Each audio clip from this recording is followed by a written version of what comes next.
of Winston Cup. Highly skilled, highly paid, revered, even worshipped by their fans. Who do they admire and respect? The thoughtful men called crew chiefs. Some are graduate engineers. Some graduates of the School of Hard Knocks. But all have earned a doctorate in this, the most demanding theater of motorsports, NASCAR. Most are men of few words. Flamboyance is not their style. But their relentless pursuit of perfection has proven 29 weekends each season. Of all the tracks they confront, none accept their challenge so eagerly as this monster. The most treacherous mile of macadam in the world, Dover Downs in Dover, Delaware.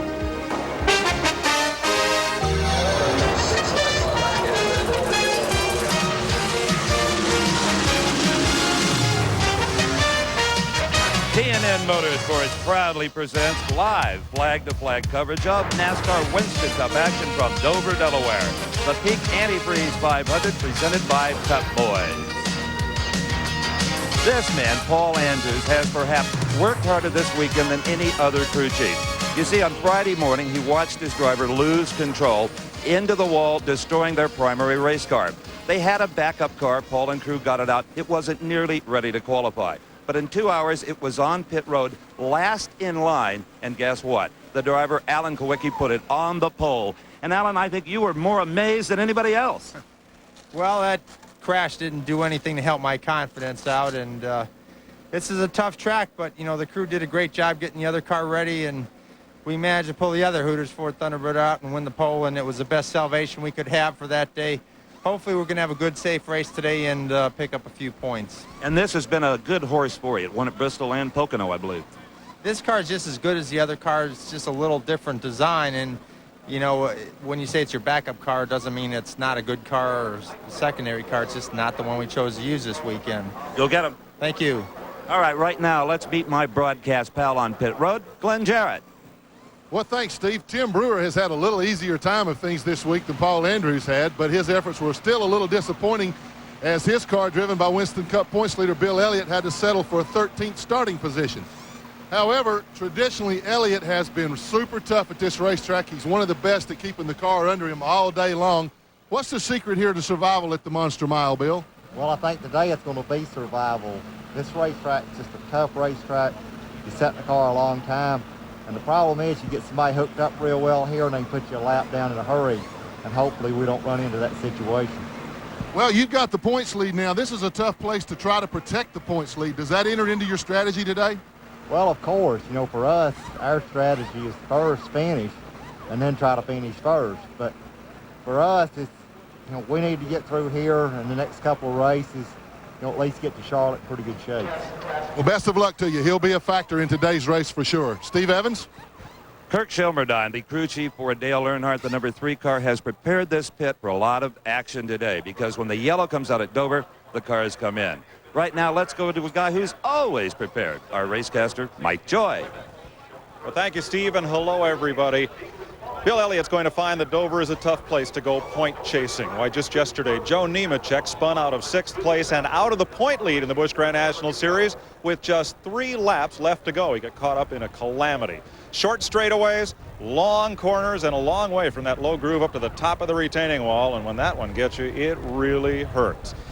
Dover is perhaps the one track on the circuit that best embodies the concept of racing being a team sport. Yeah, the driver has to survive out there, but the crew has to put the car under him and keep it under him all day. Takes a lot of personnel to do that and a lot of effort. My 2 broadcast partners, Neil Bonnet and Buddy Baker, have spent the morning down in the garage area to show us just that. First, let's go to Neil Bonnet on tape. Here's Neil. Guys, I slipped off in the garage early this morning to show you how hectic it is on race morning. It's pretty hectic, but there's a lot of people getting this race car ready. Darryl, what's going on? Well, it really is, and everybody here's got a job. There's about 12 of us, and got Dave Tapman, our engine tuner. We got Charlie Siegert over there, our engine builder. Got Sam Conway here, our general manager. Got Jake, the crew chief. Got Joe, the business manager. Got Doug, who is Jake's right-hand man. We got Danny here that sets up pits. Behind him is Randy, that's a general mechanic. Up here is Big Moose that helps in the pit and does gas mileage. Best truck driver in racing, Tom McCrinnon. one of our best mechanics there, Ronnie Hoover. Got Billy Hodges back there that takes care of brakes. Move on back here a little bit.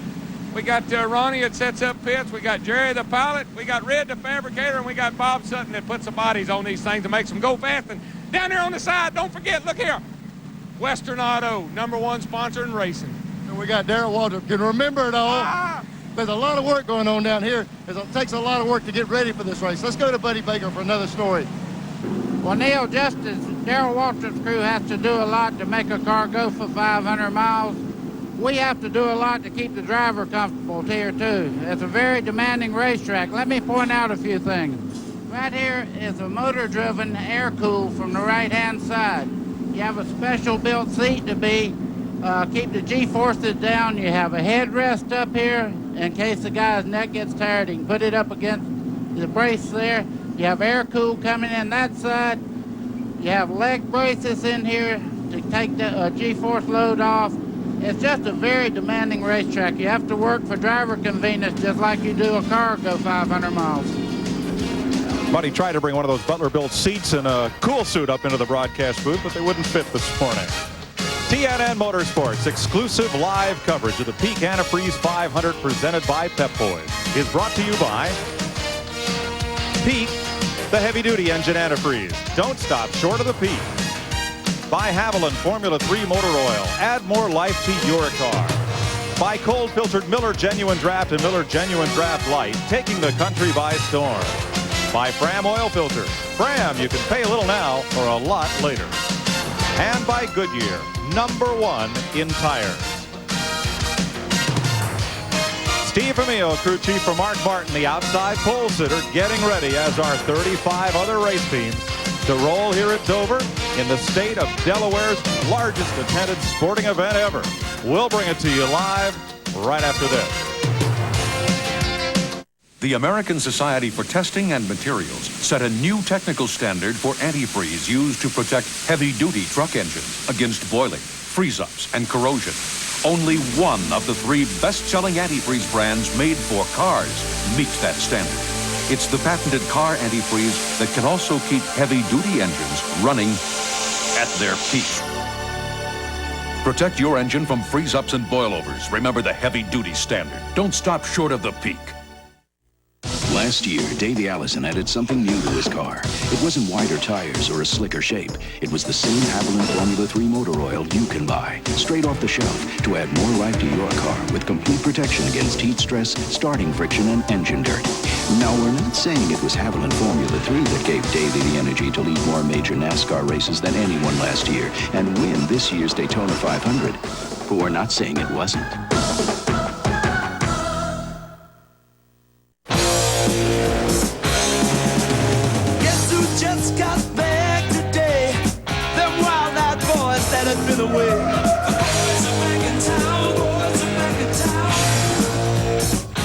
Genuine Draft Rusty Wallace stock car is back in town. So you better hold on. Spread the word around. Guess who's back in town? Oil. It's the lifeblood of your engine. That makes your oil filter your engine's most vital organ. That's why Fram keeps going the extra mile to make the best protection even better. The Fram Extra Guard Oil Filter. Unique glass fiber paper stops more dirt than any other filter for the best protection ever. Fram Extra Guard. American or import, it's an extra lease on life. Only one driver has taken the green flag at every Dover event since the track opened in 1969. Today, Richard Petty prepares for his final appearance behind the wheel of the famed number 43 here at Dover. Over the past 23 years, Richard has posted marks likely to stand for years, if not forever. 7 wins, 26 top 10 finishes. He's led 1 out of every 8 laps he's driven here. And in this race in 1971, he led 491 of the 500 laps. That, of course, is one reason they call him the king of stock car racing. Let's meet him with Steve Evans. Well, Mike, today the King matches wits with the Monster for the final time. And Richard, I know it's with mixed emotions you say goodbye to Dover. Well, any of them is mixed emotions, and we've had some good runs here. And any place you have good runs, you hate not to come back to, but we're here to try it one more time. And you'll never forget the year you won 199 right here at Dover. That was a big win for us. You know, all of them were big wins, but 199 we had to get to before we could get to 200. So that was the biggest win we've ever had here at Dover. Have a great final ride. Thank you, guys. Okay, let's go back to Mike Joy for this week's Haviland Update. Winston Cup action from last weekend. 69,000 fans came to Richmond last Saturday night for the Miller Genuine Draft 400, and did they get their money's worth? Through the second half of the race, Darrell Waltrip and Rusty Wallace traded the lead back and forth, sometimes several times per lap.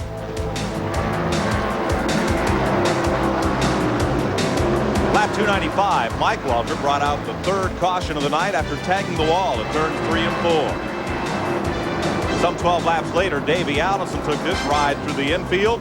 He would finish the race 5 spots behind point leader Bill Elliott. But no mistaking who is in charge on this night. Rusty Wallace ran away and hid, leading 231 of the 400 laps. Wallace posted a nearly 4-second margin of victory in taking his first Winston Cup win since July 1991. Elliott holds a strong point lead. Davey Allison leads Alan Kulwicki for second now by just 30 points. Then Harry Gant and Mark Martin. 6th through 9th very tightly bunched. Darrell Waltrip, Kyle Petty, Ricky Rudd, and Dale Earnhardt. Then Morgan Shepherd in 10th. Well, things can certainly change in a hurry in Winston Cup racing. Until last week, Rusty Wallace was mired in a frustrating season, struggling along. Then he soundly whipped the field. You guys turned things around in a hurry. Yeah, we sure did. I mean, the car's really running good. We've got a good engine combination. The car's handling good. Buddy Paris done a marvelous job. I just like the brewery. Everybody stood behind us through all our downtimes, and now everything's looking good. Well, this car has been awfully fast. You're one of the favorites for today. What's your strategy? You going to attack this thing, or you got to lay back and wait? Well, it's been real fast, no doubt about that. But I've got springs in this car a little softer than I normally like to run. So the first part of the race, if you see the car going backwards, I'll probably be doing some adjusting to get it back to the front of the end of the race. And I imagine that's where he'll end up. Mike Joy? Thanks, Glenn. There's a look at the backstretch enclosed grandstand here at Dover Downs. That's the front stretch for the horse track inside this 1-mile oval. You see the turns are banked 24 degrees, and the straightaways here are banked more than the corners on some short tracks. And of the 5,280 feet that make up a lap here, only 2,100 of that is straightaway. The rest is all corner. It makes for a long, tough day for the fellas that sit in those 36 seats. As the engines fire down on pit road, we'll have a look at the starting lineup for today's Peak Antifreeze 500. Alan Kulwicki's 4th pole of the season, and Mark Martin, who's been 3 times a runner-up here on the Monster Mile, will share the front row. In row 2, last week's winner Rusty Wallace, and Terry Labonte with a great qualifying run. In the 3rd row, Dale Earnhardt, the 1989 winner of this race, and Ricky Rudd, who's won here back-to-back. Dick Trickle finished 6th here last year, and Jeff Bodine, a former winner here, in the 4th row. In row 5, Ken Schrader, who won a race here last year, and Rick Mast in his first top 10 start of the season. Dale Jarrett and Dave Marcus, who finished 2nd here in 1982. Bill Elliott's won here 4 times. He's the point leader. Darrell Waltrip won this race twice. Sterling Marlin has finished 5th here 2 times, and Kyle Petty was runner-up here 10 years ago. Ted Musgrave and Brett Bodine share the 9th row. Back in row 10, Ernie Irvin, scheduled to start there along with Hut Strickland in the Junie Donlevy car. Morgan Shepherd, fastest 2nd-round qualifier, shares row 11 with Harry Gant. Bobby Hamilton and Michael Waltrip, 5th in this event last year. Here's the King with 7 victories here at Dover, and Jimmy Hensley will be the Rookie of the Year. Wally Donlenbach making his 2nd Dover start, and Mike Potter with the only Buick in the race. Davey Allison, his farthest back starting spot of the season, and Jim Sauter in the Dave Marcus car. Derek Cope, a former winner here, and Chad Little in the Harry Melling Ford. Then in the 17th row, Jeff Purvis driving for Bobby Allison, and Jimmy Means making his 32nd start here. Graham Taylor makes his 2nd Winston Cup start, and James Hilton, who finished 3rd at Dover in the very first race here in 1969, will fill out the starting field, 36 cars strong, no provisionals. Richard Petty will lead the field around for the parade lap, as he's done at every race in the second half of his final season as a driver, and every fan in the grandstand has a number 43 flag to wave. And of course, a few nicely placed banners as well. Long live the king. You bet. Saw another one go by, said Harry Gant for president. I guess it is that year, isn't it? Warming the engines on pit road. Look at how steeply banked. That's the straightaway, folks. That's not the corner. It's about the transition starting to get into the corner, but that's still straightaway there. We'll be riding along with 3 of the 36 drivers in the field. There you see the roof cam atop Mark Martin's car. He'll be giving us pictures from his 360-degree tilt and pan race cam inside the car over his right shoulder, and shots from the roof cam on Mark Martin's car as well, which shows the driver's point of view. We'll also be riding along with Rusty Wallace, last week's winner at Richmond. He's going to have our backseat driver cam. Now that's where it's situated, back on the back of the roll cage, and also he'll have a side view cam looking back out the windshield post there on the passenger side. We'll also be riding with Davey Allison, starting from deep in the field, and he'll give you these views from the Haviland Ford out the windshield of Davey's car, and also back at the rest of the field. Those are the views we'll see, and as you look at the sky as the field rolls by, it is a beautiful day for racing here in Delaware. Hardly a cloud in the sky, and it's gotten up into the 70s here today. There's a look at the weather radar, and you don't see a cloud on the screen. None of that yellow, red, or green stuff. Gonna be a just perfect day. Temperature may hit 80 today. It'll be close. Mild wind, mostly sunny skies. It'll be a great day for racing. Ernie Irvin has moved to the back of the field, having had problems with a car in practice. He had to start the car, the backup car, at the tail end of the field, and so has moved back there. Welcome Neil Buddy Baker up here to the broadcast booth as the field comes by. Buddy, I'm sorry all that stuff you had down in the garage wouldn't fit up here, but you'll just have to endure 500 laps on one of these chairs like the rest of us. Well, I tell you what, they really load these cars up with vents and things to take care of this race. This is a tough race if it was 50 degrees. Much less the way it is today.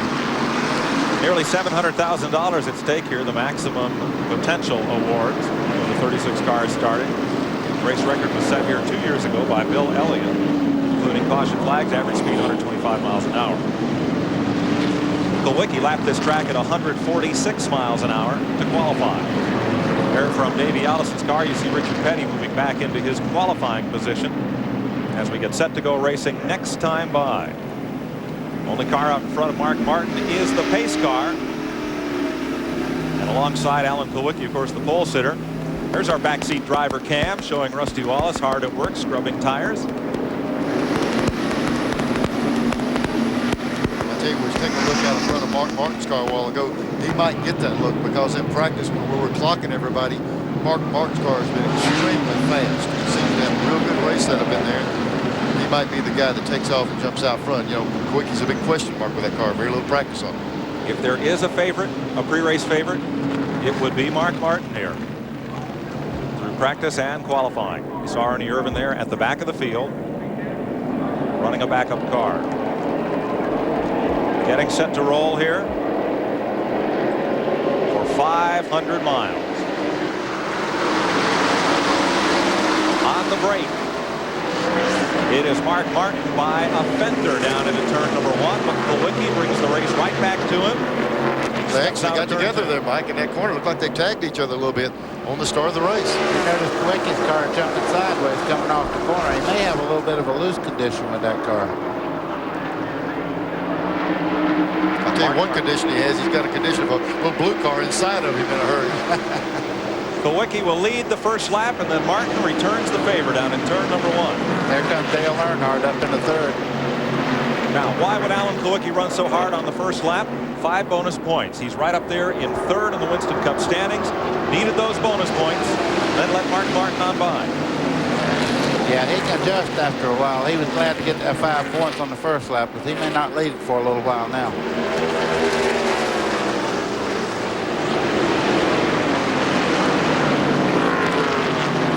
One of 2 Jack Roush Fords in the race. Mark Martin on the point. Wally Dallenbach drives the other. Ford's running 1-2. Terry Labonte in third. Up to a moment ago when Earnhardt went past. So it's Ford, Chevrolet.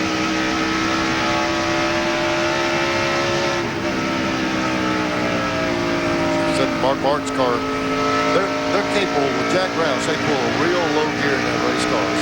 And boy, does that pay off in a place like this. But the payoff is, can you make it all day long? This place is really abusive on engines, and Mark and his guys really put a lot of gear in their race cars. Rusty Wallace has fallen way back on the start. You're riding with Rusty. He started third, and he's now back to 14th position. Mike, we almost sensed that when we interviewed Rusty at the top of the show. He said, hey, I might fall back. I got a softer spring. He's waiting for later in the race for that thing to come to him a little bit. But you can't wait too long because he's really dropping back in a hurry. Now riding with Davey Allison as he trails Morgan Shepherd, who had a bit of a wiggle coming off turn number 4, as did most drivers qualifying here on Friday afternoon. You don't need a wiggle right now because it's just 496 more to go. Right. Out behind Davey's car as he makes the pass on Shepherd. Neil, it looked like Davey's car is handling good down the straightaway again today. Yeah, that thing does. I walked through the garage and talked to Robert Yates, and they had trouble qualifying and all. They said they worked on it, They finally did one thing and it seemed like it straightened them out, and they're running good again now. Up front, Martin and Kulwicki keep close tabs on one another. You know what might have happened there? Kulwicki might have started on brand new tires, and the 6 car was on used tires. I tell you, it looked like they're pretty equal now. As far as him running away like everybody thought he was going to do, he's going to have to work just to stay ahead of Kulwicki. Kulwicki's got to have it in the back of his head, Mike. You know, this is the 2nd race here this year, and that's his 5th race car. Right. He went through 3 the first race, and he took 2 for this race. He's got a lot of money tied up trying to finish 2 races at Dover. Friday, he admitted to being a little spooked there during that qualifying run and didn't think he had turned a good lap. They need to scare him every week, it sounds like. At least for a lap. You see the distance back to Earnhardt in third, and now Ricky Rudd, who runs very well here at Dover, has picked up the 4th spot. In fact, Ricky has had a couple of good runs these last few weeks, Darlington and at Richmond. Had a chance to win at both tracks. There's Richard Petty working under Rick Mast. Mike Waltrip right behind, and then Davey Allison. You're riding with Allison. Mike Waltrip just ahead. The outside groove taken up by Rick Mast's car as they trail Richard Petty. Richard in 20th position. That's pretty impressive there. Davey just drove under 2 cars and pulled away from them.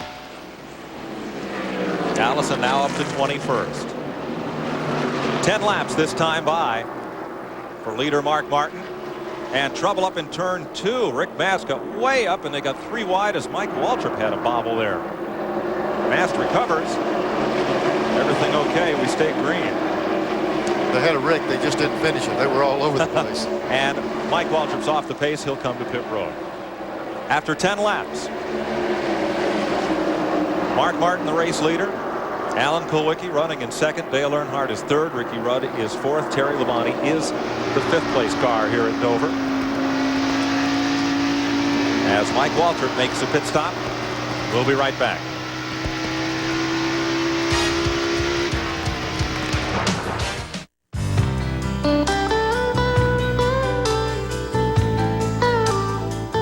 All of these championship-winning drivers have one thing in common: Goodyear Racing Eagles. The race-winning technology that's found in the Goodyear Racing Eagles can also be found in the world's best-selling line of high-performance street tires, Goodyear Eagle Street Radials. The champions know, and it's why we say the best tires in the world have Goodyear written all over them. It's a beautiful morning. Was it the desk clerk's smile? Gonna meet my new granddaughter today. Hey! The days in discounts for seniors? I hope she looks a lot like me. Maybe the wake-up call. Not him. One thing's for sure. It's a beautiful morning.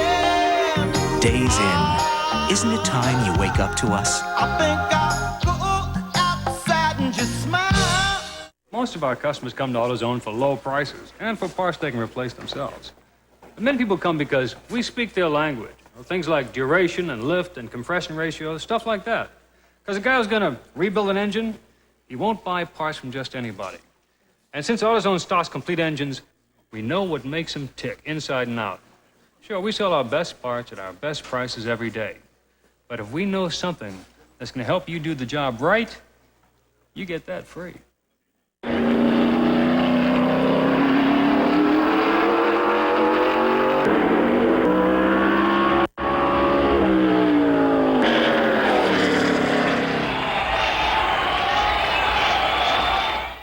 I don't need some fancy cologne to tell me I'm a man. I use Skin Bracer. It smells great, but it also cools and tones my skin. Confidence is very sexy, don't you think? Skin Bracer Aftershave. By Menon. We're back and we're under caution here at Dover Downs. Kenny Schrader had a spin up in turn 2 that we'll show you here in a second. He's back underway without too much damage to the Kodiak Chevrolet of Rick Hendrick. But it brings out the first caution at lap 14. Let's have a look at what happened to Schrader down in turns 1 and 2. Okay, they go down in here. He goes in extremely hard, and you see the back end of the car coming out right there. It's history from there on. He's along for the ride now. Everybody was able to miss him, and he spun around and starts up towards the wall backwards now. Bill Elliott just missed him on the low side, so did Sterling Marlin. Oh boy, he hit hard there. When you hit flat like that, it don't look like it hit that hard, but that car took a pretty good whacking. So Schrader is on pit road, as is Rick Mast. And they're getting waved off. Because of the line. He's over the line right there. See the man pointing down at the white line? He's got the nose hanging over the line. If you go ahead and do the pit stop, they're going to put him back a lap, but that's the least his problem right now. Now they rolled it back. The guys giving the okay signal, so maybe there won't be a penalty with it. Well, both left side tires are flat, so he has to change those, and they really didn't hurt him that much. They need to work on that car and make sure the fenders don't drag, or he'll do the same thing again. Yeah, he squared it up enough. It looked like the left rear wheel would possibly rub real hard, so as much travel as they have as they go off in these deep corners, there we go. There we go. Well, he's still on the lead lap. And they'll send him out. They may bring him back in. 51 seconds on pit road. Of course, we are under caution, and Schrader stays on the lead lap. What you've got to wonder about in something like that, maybe they get the sheet metal off, but you can see when you hit the wall how the wheels were turned around. That toe-in stuff, all the steering components are there. They take that kind of lick, it usually bends something. And on Michael Waltrip, his stop a while ago, he had a flat right front while he stopped. So Mike Waltrip has fallen 1 lap down. That's Elmo Cam. Elmo Langley, the pace car driver for NASCAR, hauling the field around Dover Downs. He may get a workout today. We'll be right back. Mama, don't let your babies grow up to be cowboys. It's the Big Four. Willie, Waylon, Johnny, and Chris, the Highwaymen, Monday on TNN.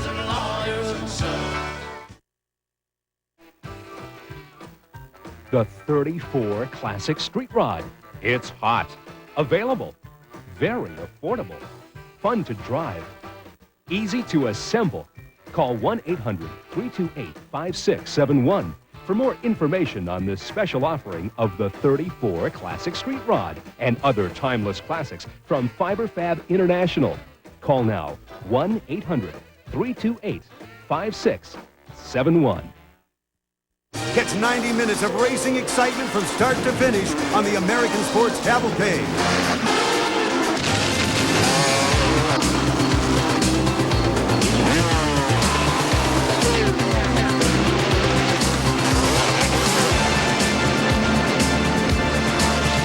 The American Sports Cavalcade. 7 Eastern Sports Sundays on TNN.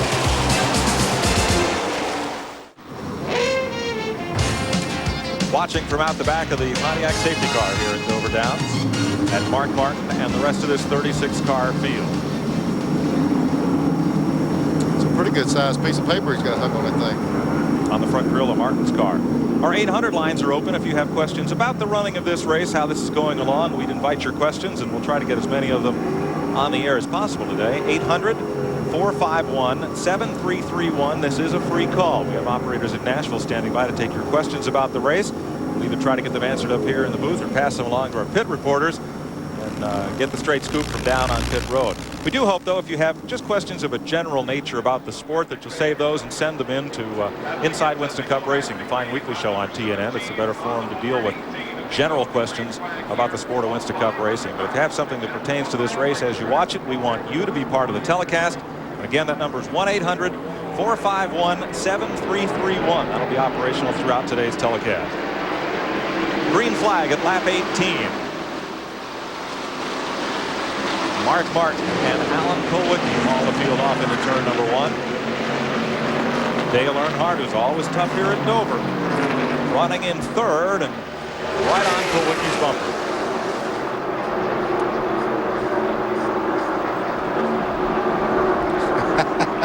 That Dale, he makes that car a present, doesn't he? Oh, looks like he might have tested a little bit coming out of the corner there, Neil. Yeah, I tell you, you put a lot of heat on Kulwicki up off the corner. They're going to loosen him up and ride him off. He's trying his best to get up under him there. Trickle slipped out of the line a little bit. We were talking about how fast he ran, and then he slipped out of the line. He's falling back a little bit. Dick Trickle was the 5th place car. Jeff Bodine just getting past him. 4 of the front 6 cars are Fords. Earnhardt and Rudd's Chevrolets. Back at 13th place, Kyle Petty. Trying to run down Rusty Wallace. They had the pit board up for Wallace, but he did not come in during that caution. Rusty's car looks like he's pushing in center of the corner. See him telling him go by. I got problems with this thing to allow just on it. Buddy, people don't know what's going on. You and I've done that a lot. You motion to the inside. Rusty's saying, I'll give you the inside. You see Kyle's already buying. He motion to take the inside, or you'll either give him inside or outside. Rusty told him where he wanted to clear him at. Now, folks would wonder why you do something like that. Why wave a guy by? But I guess if you can send him past at a point and in a manner where it doesn't slow down either car, you're doing both of yourselves a favor. Well, the other thing, you give a little common courtesy like that. You don't hold the guy up if he's faster, and he'll remember that thing in the middle part of the race when you might be adjusted where you can run better than he does. This is not like when Jake the Snake whispers in the guy ear, you know, let's try the tomato drop fall or whatever. It's a little different from that. Darrell Waltrip in 15th behind Ted Musgrave in 55. Ford and Bobby Hamilton moving up to give his Nashville neighbor a hello. And here comes Davey. Darrell Waltrip. Wow. Moving up in the wrong direction. Darrell looks bad. Davey looks that good going by. He's really happy. That's the 90 car, the Judy Donlevy car with Hut Strickland right behind Darrell. Davey's been just marching to the front. They had a terrible qualifying time, and he's just been picking his way to the front. Yates told me before the race started, he said, we got this thing running, and it certainly looks like it. Davey up to 17th spot. Just ahead of Waltrip, who is 18th.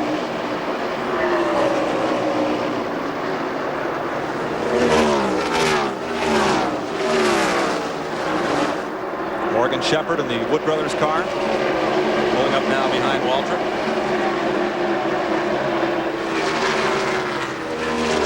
Let's move back up where Davey Allison gets underneath Bobby Hamilton.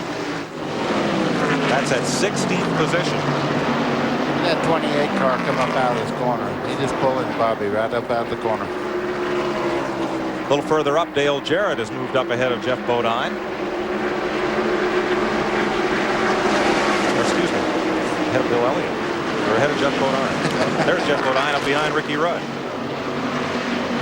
tell you, we see these Fords perform real well here. A lot of tracks, but you go to Fords have always ran good at this racetrack. You go to some places and they seem to just have the knack at running at that particular track, and they really fly around. It's like Charlotte and Atlanta use a lot of torque here instead of just RPM to get you out of the corner. Jarrett is 7th. Elliott, the points leader, is 8th. Junior Johnson stablemate Sterling Marlin right behind. Then Brett Bodine.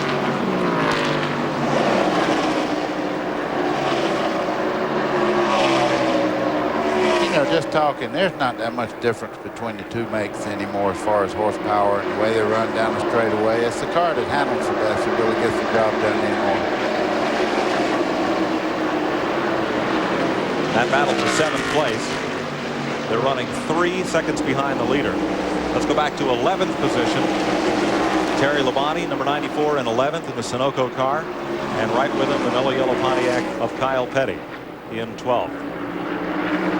Kyle started 16th and has moved up a bit. Labonte started 4th.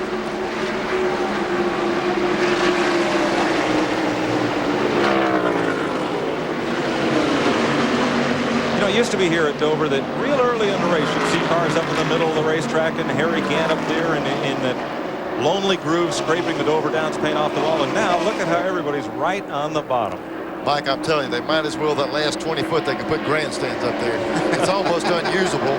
They might as well put a new wall and put some seats there, because you get on the top of the racetrack, you're going for a ride. The bottom is the place to run. And if you get up there high, you're going to slip and slide. Here's Kenny Schrader back on the speedway, moving well, going past Derek Cope. Schrader is in 25th position and continues on the lead lap. James Hilton and Mike Waltrip are the only lapped cars.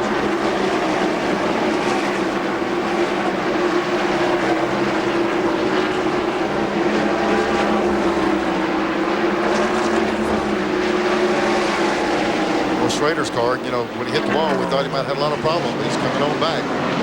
It takes a little while to get the confidence back after you wreck a car that bad to see if it still feels good enough to run hard. Well, the one thing he's got in his favor right now is he stopped and got 4 tires, too. 3rd place has changed hands. Jeff Bodine has moved around Dale Earnhardt. And Dick Trickle is right there in the Snickers Ford. That makes it 3 Fords up front. And Trickle right behind Earnhardt. We'll see those guys work their way to the front. And Ricky Rudd right with them. Bodine gets past Earnhardt. He's taken off, headed for Alan Kulwicki. Jeff Bodine announced yesterday he has re-signed for next season with Bud Moore and the Motorcraft people. He'll be back behind the wheel of one of Bud's Fords. There's a lot of times it would surprise you when there's rumors going on. Here's Trickle down under Earnhardt. A lot of times when those rumor mills are going and a guy's going to leave, performance falls on the team. As soon as they sign up for next year, you'll see a change in performance. Everybody gels together a little bit better. And when they said they're ready to go racing, now look, all of a sudden the car should be running good. This has always been a good track for Bud. I think Ricky Rudd won here for him. Davey Allison. A lot of drivers have driven his cars to victory here. 30 years with Ford as a car owner. Both in Winston Cup and in Trans Am racing. Bud Moore. Ricky Rudd now right there working Earnhardt. Jeff Bodine just went by the Hooter car right down in the middle of the corner, and he's in 2nd place and moving right on up. There we have Ricky Rudd working underneath Earnhardt, trying to get by him. Earnhardt's running a little bit slower than normal through the middle part of the corner. He may have a pushing condition. You saw how Trickle was able to just open up the distance on him right there in one corner. You know, there's Earnhardt and Rudd with the Chevrolet contingent. They're racing themselves to death back there, and they're way back in 5th place. So, boy, these other guys are giving them a fit right now. Back there was 3rd place a minute ago, and now it's back at 5th. Behind them in 6th is Rudd. 7th is Dale Jarrett, Interstate Batteries car. And 8th is Bill Elliott. 36 laps complete here at Dover Downs. Mark Martin leads by 1.2 seconds over Jeff Bodine. As we look at the top 10, we'll be back after this. In trying to make an artistic statement, one should be careful not to let one's personal aroma do the talking. In order not to offend the critics, I recommend Right Guard Sports Stick. It provides maximum protection and the freshest scents, a sublime palette of odoriferous emanations. After all, a true artiste should be remembered for his inspiration, not his perspiration. Right Guard Sports Stick. Anything less would be uncivilized. Where to find the mountain man. A mountain man can often be found on the trail of adventure, in search of remote watering holes, or weathering harsh climates. Most often, however, you'll find the mountain man wherever you find smooth bush beer or easy drinking bush light. So, head for the mountains and find yourself in the wide, open world of the mountain man.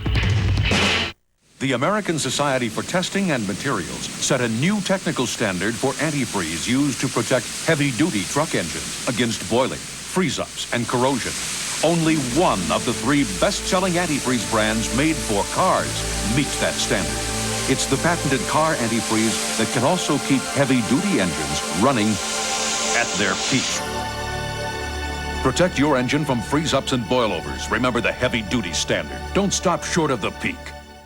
How many bowls of this cereal would it take to equal the nutritional value of the fresh fruit, eggs, grits, and bacon on Shoney's breakfast bar? Well, it depends on how big your bowl is. Cereal, bananas, peaches, melons, fruit salad, cottage cheese, bacon, scrambled eggs, sausage, potatoes, blueberry muffins, biscuits, country milk gravy, grits. Welcome back to Dover Down. Mike Joy with Neil Bonnet and Buddy Baker. Up top, Steve Evans and Glenn Jarrett about to get busy down on pit road as Jeff Purvis has spun the Bobby Allison Ray Vestas Ford to bring out the second caution of the day at lap 42. And this time, I think we'll see most of the front runners on pit road. Ran 40-something laps. That's about almost hand-wheel and fuel stop, so just about certain they'll come in. Let's look at what happened to Purvis. Well, that's a little late. He actually went in the corner, and they got a lot of buildup now because everybody's running right on the bottom of the racetrack. So the rubbers began to build up in the higher part of the racetrack. He got up there, and it spun him out. Luckily enough, he didn't hit anything. And we've seen a couple of cars spin and still be in the race. That's unusual for Dover. Usually when you spin it, you have a bunch of junk left. I was just going to say that car's been backwards about 3/4 of a mile this week already. He spun on his qualifying lap here in first round qualifying, spun out of turn 4, made a loop, came across the line sideways, still out-qualified several drivers. Here they all come. Fixing to do a little action down here now. Everybody on the lead lap eligible to pit this time around, and that includes all but 2 cars. 2 wheel marks on Alan Kulwicki's car. There's Paul Andrews. Gang goes to work with 4 tires. The guys already got the look. That's off the left side. Same thing here. Mark Martin looks like they're going with scuffs on his car. See the wheel marks on the side of Mark Martin. Those we just saw on Quickies. That was the very first lap of the race. We said they got together and it kind of donutted the left side of this one and the right side of Quickie. Match set. Real quick pit stops from Ricky Rudd and Dick Trickle.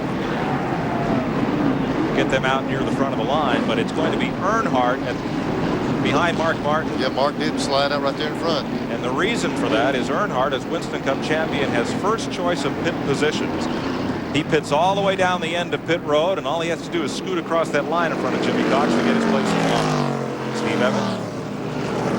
Well, those were scrubbed tires or slightly used tires they put on the Kulwicki car. You can see these are all sticker tires here. There's about 20 of those and only about 7 or 8 of the used tires. And at this point in the race, they've elected to go with the scrubbs. What do you think that is, Neil, buddy?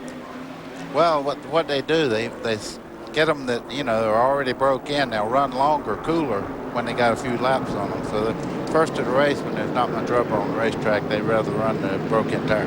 Yeah, and they also like to keep that new stuff for the end. You're kind of in the mode right now where you're gonna get some miles behind you. And they like to have all that brand new stuff to throw them right at the end if they can.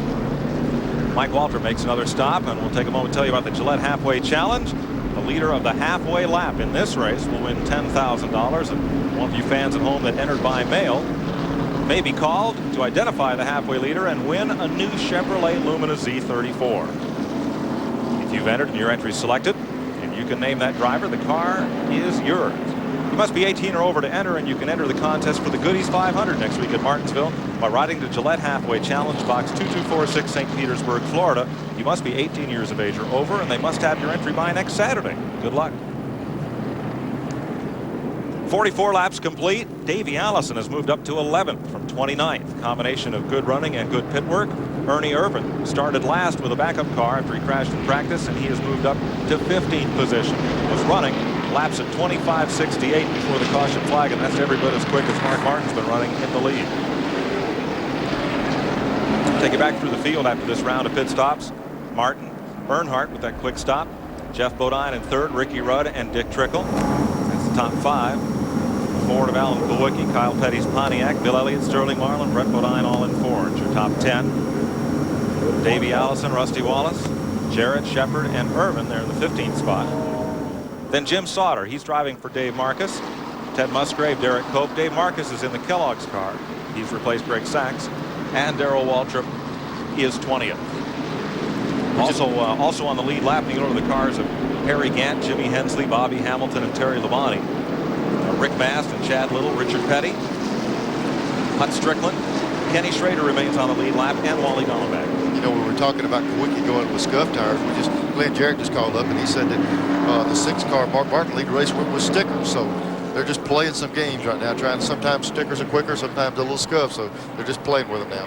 On our 800 line, you see the NASCAR officials there arrayed in white. One of our viewers called in, how many officials per pit does NASCAR use along pit road? And generally, there's an official stationed in every other pit along the pit lane. So they can pretty well cover what goes on pit road, mainly from a safety aspect, to make sure that the stops are safe, all the lug nuts are on, the drivers are in their own pit, to cover any other infractions that might occur in their area of responsibility. And, they're kind of like the umpires in baseball. They're seldom noticed, but they really do a great job. Getting ready to go back to green. That's Jeff Purvis down on the inside lap car as Mark Martin brings them across. Green flag at lap 46. 2-car breakaway. Purvis has split the field.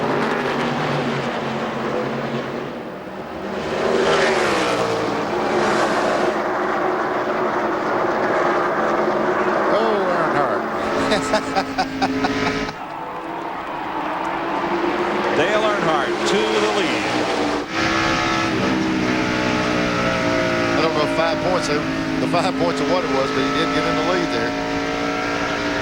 Putting a lot of heat on the 6 car, maybe a little bit of sheet metal there. Made the pass. This is only the 3rd race that Earnhardt has led since they were here in May, or in June rather. That's 12 races. Since he's taken the lead, there was a poster being circulated. Wanted, missing persons notice. Wanted car number 3 missing from the front of the pack. They've been taking a bit of ribbing. Can't win them all. You can't run up front every week, but it's been uncharacteristic to see that car out of the top spot for so long. Neil, he got his 5 points, but that's all he's going to get out of this little deal. Yeah, that thing of Mark Martin is stout.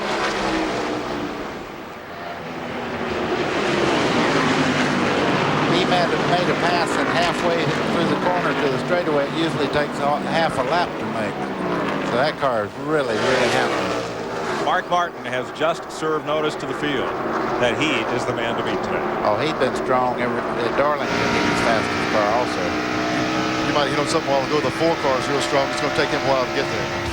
See how long it takes. Ernie took the restart at 15th spot. We are 50 of 500 laps complete. We'll be right back. When Darrell Waltrip needs a part, he needs the right part, and he needs it fast.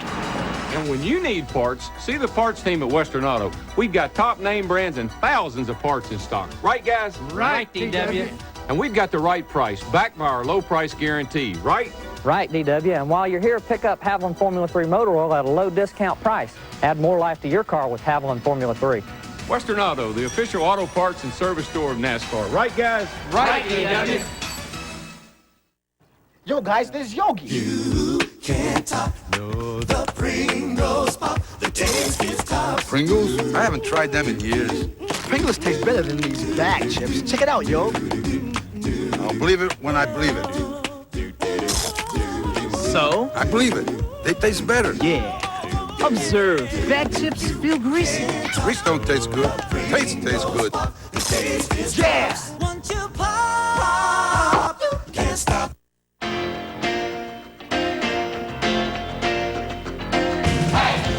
In America, your car doesn't just get you from here to there. It's a part of your life.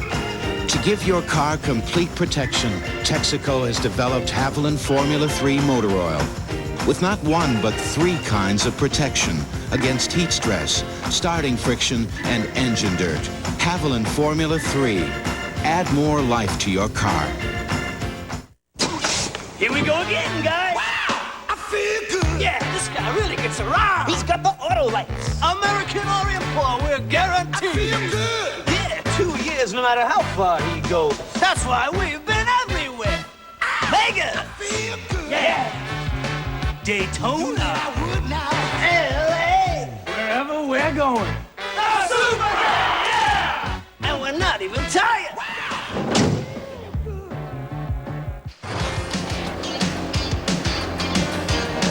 Welcome back to Dover Downs. Watching Dick Trickle, Alan Kulwicki, Kyle Petty, and the rest of this field battle. This race for fifth position. Just past the 10% mark here. Bill Elliott a part of that pack as well.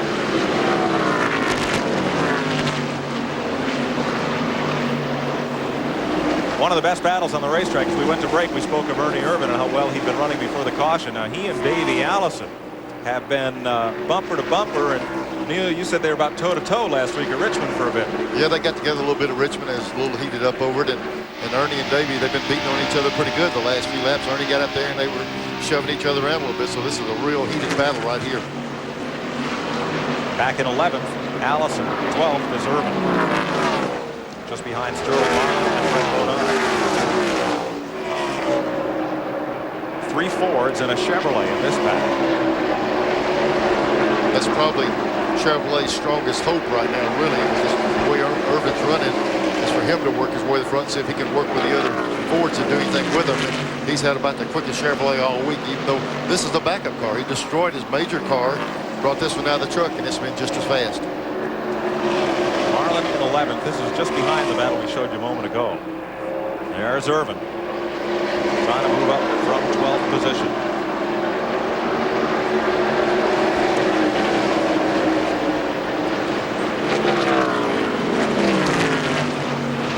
And for now, it looks like that's about as far as he's going to get. Yeah, he made a strong run. He ran up there, got right behind Davey, made a couple of shots to pass him. He couldn't get by. Either Davey picked up the pace or Irvin faded a little bit. Here, Davey getting in and out of the gas. You get in it just a little bit too quick here and it starts shoving the nose.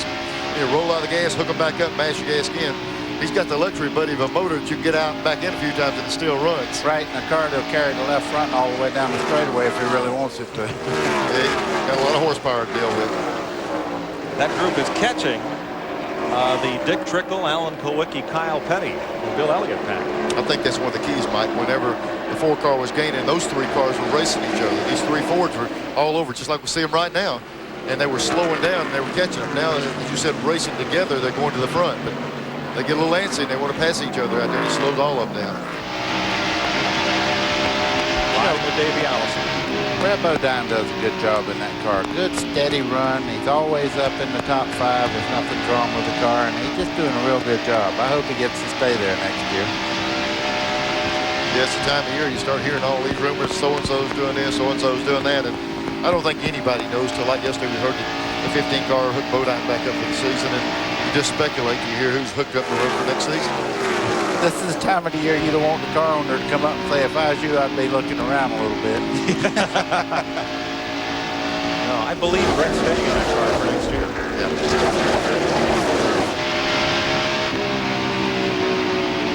Out front, Mark Martin, Dale Earnhardt. And this battle, Bill Elliott underneath Kyle Petty. Sterling Marlin's right there. That's for 7th place. Boy, those Fords go good, don't they? Kyle's going to have to, well, I thought he could get in between him. He couldn't do it. And what happens is now he's going to have 5 cars passing instead of 1. It's, once you lose that preferred line, you just can't get back down there. You know, I think you hit on something earlier. There's always been, all these teams have been good running teams. It happens now that more of them are in Fords than there ever were. You used to have about 3, 4 good Fords. Now there's 8 or 10 of them. The rumor mill, we haven't seen it all of it yet. There's still, Ford Motor Company supposedly still offering some more of the major GM teams to switch over. So we see it go in cycles. You know, Pontiac, Chevrolet, Ford. Right now, Ford is one of the guys that's really pushing pieces out there for them to race with, and it's showing up on the racetrack. Some of the major General Motors teams supposedly have had offers to change. Let's go back to 17th position, where former winner here, Derek Cope, is being pursued by a man who knows the way to victory lane here, Harry Gant. It's just a little early for Harry to let you know what he's got yet. He's still watching everybody and kind of plotting his way to the front. There might be a lot of teams that would be nervous about your driver being 17th, but they got old Harry right where they want him. Yeah, it's about 400 laps before we ought to see him. They better get going, though, because Mark Martin has opened up a 1.6-second lead on the rest of this field. He is not waiting around. But how many times have we seen on this racetrack a car jump out like a jackrabbit, and then things change? Dick Trickle has just changed 5th position. He's gone past Alan Kulwicki. Well, this track is so temperamental, it changes all day long. You'll see different guys lead. They lap past Mike Potter's car. 68 laps complete here at Dover Downs. Mark Martin leading Dale Earnhardt, Jeff Bodine, Ricky Rudd, and Dick Trickle.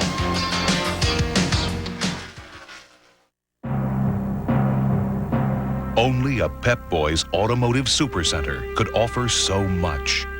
Thousands of brand name parts and accessories in stock day and night, 7 days a week. Car or truck, import or domestic, Pep Boys will make sure you get the part you need when you need it. Pep Boys, the Automotive Supercenter. Miller Genuine Draft. It's cold filtered. That's how we keep our commitment to everyone who knows that draft beer is real beer, pure beer, the best beer. It's why so many people can enjoy a beer whose taste hasn't been changed by heat pasteurization, and why so many people are making a change of their own to the genuine draft. Get out of the old, get into the cold. From coast to coast, Dodge Caravan has happily served more families than any other minivan. But we've made it even better because we've come up with an all-wheel drive Dodge Caravan. So now you not only get a vehicle loaded with safety features, including the first minivan airbag, you've got one that automatically handles just about anything the weatherman can throw at it. No shifting, no levers, no sweat. The all-wheel drive Dodge Caravan, a great way to rediscover American value.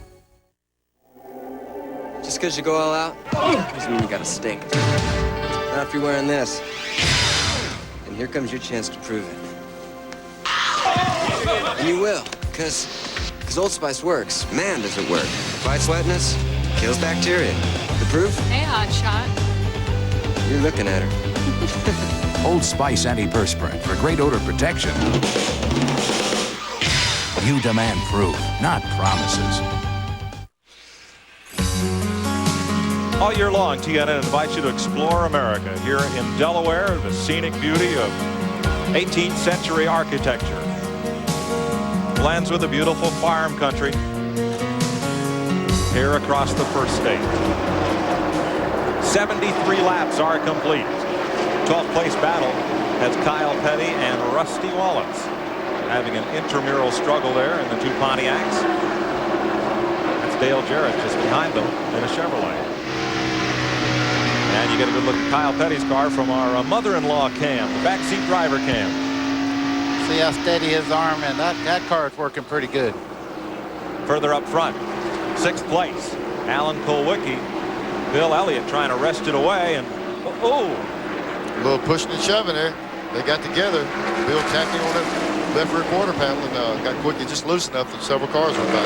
We got to say something about the 22 car too. Sterling Marlin moving right on up. Every time Bill passes the car, he goes with him. There's Allen stuck in that high groove. He's going to lose more than that one position. Kulwicki is going to drop all the way to 11th before he gets back in line. That looked like Darrell and Neil when they were teammates with the Junior Johnson cars. That's you in front, Neil. Oh, okay, thank you. I thought you meant doing the bumping. Well, if you mailed in your entry for the Gillette Halfway Challenge, coming up here in a mere 175 more laps, our halfway winner gets $10,000 and you can win the Chevrolet Lumina.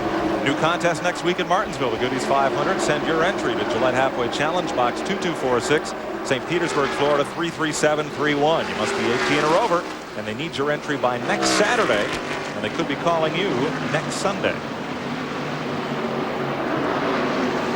The Junior Johnson cars running 6th and 7th. Also remind you, we are getting a lot of questions on our 800 number. If you have questions about this race, 1-800-451-7331. If you have general questions like why some cars earn more money finishing behind others, we prefer you send them to Inside Winston Cup Racing. They can deal with that better on a weekly show format. The questions about this race we'd be happy to answer. Here's a timely one from Patricia of Georgia. Are the financial problems with General Motors Corporation hindering Dale Earnhardt's efforts? Mike, that's hard to say. You know, they get plenty of money from it. Maybe, like you said before, maybe Childress and Earnhardt's got more money than General Motors right now. Maybe they could give it back. Maybe they could loan him some. No, Patricia, don't think that has much to do with it. Let's go back about 11th spot here, where Alan Kulwicki now has dropped into line behind Ernie Irvin and is trying to hang on there. There's Mike Waltrip from Pennzoil Pontiac. He's a lap down, and Kulwicki's back in line, but that one little bump from Bill Elliott sent him back, what, 4 spots? Well, Michael's having a horrible time. He's made about 3 or 4 pit stops on the right front tire. He's got some problem there, because you've seen the car right in the middle of the corner just jump out from under him. There's something bad wrong. Give you a Napa Field standing update to this point. Brought to you by Napa, because there are no unimportant parts. That's what Dale Earnhardt says. No unimportant parts. They're just going through a bad time right now. People, they're so used to seeing that car dominate races. When they can have an average year and everybody thinks they just absolutely deteriorated. Well, just like right here, he's running second right now, and everybody's saying, what's wrong? You know, when you get so dominant and so used to leading races, when you don't lead them, boy, they start second guessing, and you hear the rumor mill that things are happening personally among the team and stuff, and boy, they're just having trouble on the racetrack calling in right now. Let's check down on pit road with Steve Evans. As you guys know, there is no louder racetrack than Dover, so I'm communicating with Bruce by writing the notes. I watched Ernie Irvin move from 20th to 13th, so I wrote a note to his crew chief, Tony Glover. Did you make adjustments? 20th to 13th, or are you just at best? He wrote back, we are a little off, not bad, could have a good run. So I'm trying to hang around crew chiefs that have particularly good penmanship. Fill out that postcard. Weather is here, wish you were beautiful. Signed. There's Ernie. He's about to send a postcard to Davey Allison. We've been tracking him like that for about the last 15 laps here.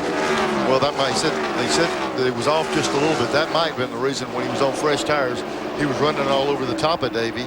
And now that the thing's got a little bit warmer tires, he sees that he's got to adjust the car and get it a little bit better under him. Well, if they're off, they're not that far off. And neither is Earnhardt. Our statistician, Greg Fielden, tells us he's only 0.9 seconds, 9/10 of a second behind Mark Martin, and closing a little bit each lap. He might have heard the question a while ago and stepped up the pace. Ernie Irvin on the speedway. Ernie likes his car set up just a little bit loose as he runs here in 10th spot. So we asked Tony Glover earlier if he likes a loose car. What do you like as crew chief, Tony? Well, you know, this is a bad place to be loose at, because this place is not very forgiving. If the car gets away from you, then 9 times out of 10 you're going to wind up, you know, tearing your race car up pretty bad. So we're going to try to get it where it's pretty comfortable and, you know, pretty tight under. Hello, darling. Nice to see you. It's been a long Country superstar Conway Twitty does one of his biggest hits on stage Tuesday on TNN. Yes, it's a beautiful country we live in. And as TNN explores America all this year, we've got just what you need to really get around and see the sights. We're giving away, that's right, giving away a grand prize including a brand new Winnebago Brave worth $90,000, a 1992 Dodge truck, retail value $19,000, and 500 gallons of gasoline to get you around, and that's just the grand prize. First prize, a 10-day trip for 2 to beautiful Hawaii, plus $1,500 spending money.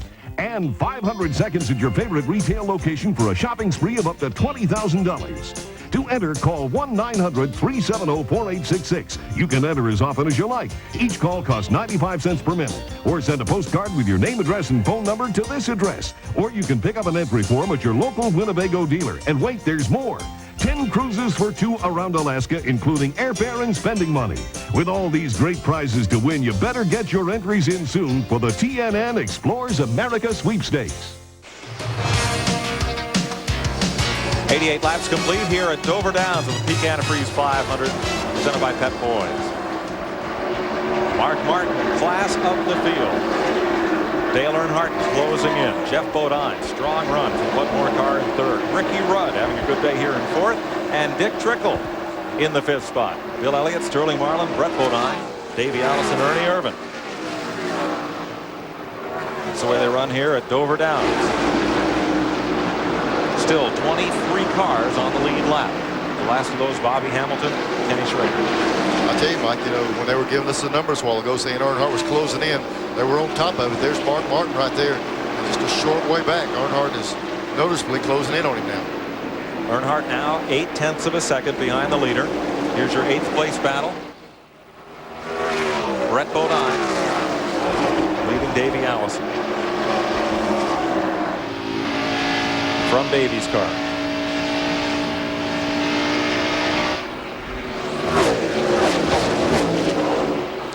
That straightaway, banked 9 degrees. Ray from Alabama called in, asked if there's any advantage or disadvantage to the race cars to have the straightaway bank. Well, it's definitely an advantage. Anytime the car is already set to go in the corner is better than the flat straightaway and then having to dive up into a corner. You don't have to upset the car to get down in the corner here. Up. Trouble turn 3. Oh boy. One car slams the wall, and it's Alan Kulwicki ruining his second car of the weekend in a big way. He hit it a ton too. When we saw him, he was already turning around and got into it. Might have hit the driver's door pretty hard over there. Hopefully he's not hurt. Kulwicki, the pole sitter, brings out the third caution at lap 93. And he pasted the wall. A hard lick. Pole winners have failed to finish 5 times this year. And this race has scarcely ever been won from the pole. Very few occasions. Mikey had already fell back to 12th place, so certainly was having a problem and just trying to make it to the next caution. But the problem, he was the caution. You hope you can make it, hold on, and adjust the car, but he had the problem himself. Climbing out, okay. That's the best sight right there when you see a guy walking over to the ambulance. It's mandatory to go get checked, but he's okay. Owns that car as well as drives it, runs his own race team. And in 2 trips here to Dover, they have totaled 4 cars. Kulwicki came into this race only 164 points behind Bill Elliott for the Winston Cup point lead. Watch the 7 car. There he is going on the end on the outside of Chad Little. They have contact right there. Yeah, they touched a little bit. It's hard to say if Kulwicki was coming down, the 9's going up, but they did touch. Got him turned around backwards. And I tell you, they just get faster right here, buddy, when they start sliding wow, this stuff. I'm telling you, that is a hard lick, too. Look at that car get back up in that wall. It looked like a magnet on it. What kind of lucky charm was Kyle Petty and Dale Jarrett carrying there? And Rusty. There's Rusty coming under with him, and he's going to cross traffic. This big banking on this thing's self-cleaning. He's going to sweep him down across the bank here. Come back across traffic. Here's a different angle. Well, that's just after they made contact there. What happened? He thought he had cleared the 9 car, and they touched, and away he went. Everybody hit with the apron.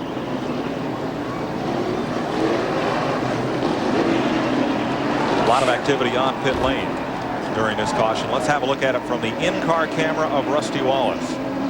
Yeah, this is when you say, do I go left, do I go right? Stay down a little bit lower, and you can't just snatch the wheel around because you turn your own car around. There was Morgan coming through, still pretty good speed. Steve Evans. All right, we are trying to keep pace with Alan Kulwicki's crew, Paul Andrews and the guys. They are not quitting. They are moving their toolbox, their hammers, pry bars, everything to the garage area where they hope to beat that car back into shape. They don't know yet exactly what the damage is, but obviously they're expecting it to be severe. Bring big tools would be right. our advice. I'm telling you, I'm just glad to see him okay. 94 laps complete. Dale Earnhardt won the race off pit road. He'll be the race leader. There's your ride with Rusty Wallace. Coming up on the 100-lap mark. It's in his head, his heart, in every muscle. The energy to go further. Texaco System 3 gasolines put this kind of energy to work for you on the road. System 3 reduces deposits and cleans your engine in all octane grades to help put the heart and muscle back into older cars and keep new cars running like him. In my career, I've had a lot of good things happen to me. Of course, there were a few headaches. That's when I'd reach for a Goody's headache powder. And I'm not alone. In a recent survey, doctors preferred the Goody's formula too, by more than 3 to 1 over BC's. And only Goody's beats a headache the way I prefer, in record-breaking time. All right. Makes you feel so good again. At age 74, I'm the oldest Ironman triathlete. Jim Ward has a hobby. It's called staying young. It's a workout. That's why he uses Armor All protectant on his dash, seats, and especially his tires. Rubber can age and crack, but Armor All penetrates to keep his tires looking like new. Jim says his tires never seem to get old. People say the same thing about Jim. I like a good-looking car. It makes me feel good. There is a fountain of youth, and we own the patent. Armor All. I gotta run. Folks in these parts think Tom Lawton is the best thing to ever turn a wrench. But back east, they'll put their money down on the guys at McClellan's. It seems in every town there's always one place that does a little bit better job fixing your car. And it seems the things they all have in common are great mechanics, great service, and Napa parts. Look for the sign of quality car repair. Napa. TNN's exclusive live coverage of the Peak Antifreeze 500 is brought to you by Napa, because there are no unimportant parts. 96 laps complete. We're still under caution. Steve Evans has hospital duty today, Steve. Well, behind that guard that nobody messes with is the first aid station here in the garage area. We saw Alan Kulwicki get out of the ambulance. He needed a little help. He was stumbling just a little bit, not seriously hurt. A lot of that may have been more emotional than anything else. After all, this was his 5th race car to be badly banged up, if not totaled, here at Dover. Again, Alan Kulwicki not seriously injured, but certainly needs the rest and relaxation in there. Have a look at the race so far. Earnhardt is the leader. He's led 3 laps. Mark Martin's led most of the way. 22 cars still on the lead lap. 4 lead changes among 3 drivers. Kulwicki, Martin, and Earnhardt. We're working the 3rd caution of the day, and we'll get a restart next time by. Pit road speed for Jill of Texas, who called in. We neglected to mention 40 miles an hour, and the pace car runs the same speed around this racetrack, 40 miles an hour. There's the Elmo cam looking out the back of the safety car. Glenn Jarrett.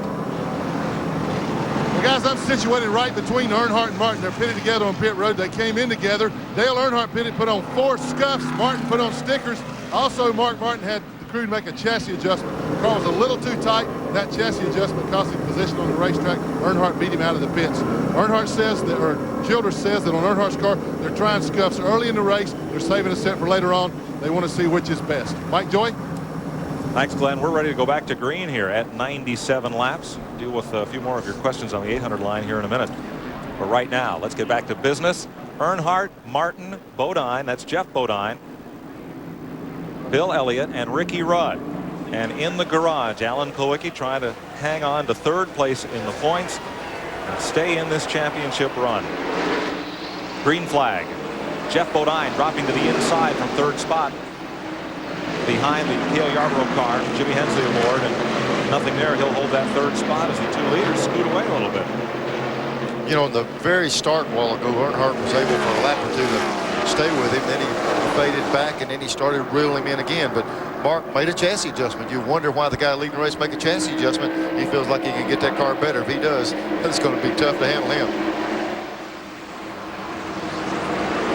I'd say all the crews right now are going to school on these 2 cars because they need to know with 10 or 15 laps to go if they have a caution what to put on, right? Whether to put new tires or scuffs. Front 3 tight together. Mark Martin from the roof cam. That's Bobby Hamilton, last car on the lead lap that just went by ahead of the leaders. Hamilton changed a full set of spark plugs during that pit stop and got back on the lead lap. Look how good Jeff Bodine's car is sticking to the bottom of the racetrack. He's tough at this racetrack. He's going to be a factor, I believe, all day. Yeah, from the start of the race, he's been moving on up there, and he's putting a lot of pressure on Mark right here. We saw him get right up under Mark. Mark's car slid out coming off too, so give Mark a little bit of trouble. Bodine has won here back several years ago, 1986, and his car owner Bud Moore has been to victory lane 4 times here at Dover. not too bad. Looking at third place from Mark Martin's car. Let's go back to 11th place, Kyle Petty and Ernie Irvin. Isn't that funny? You run 20, 30 laps, caution comes out, everybody makes stops, you come right out, you're battling the exact same guy that you were fighting with before the caution. Bill Elliott and Ricky Rudd are right in there in this race for the lead. You know, I can't see any advantage of new tires over scuffs. It looks like they run about the same speed. It's just who has the best chassis under the car.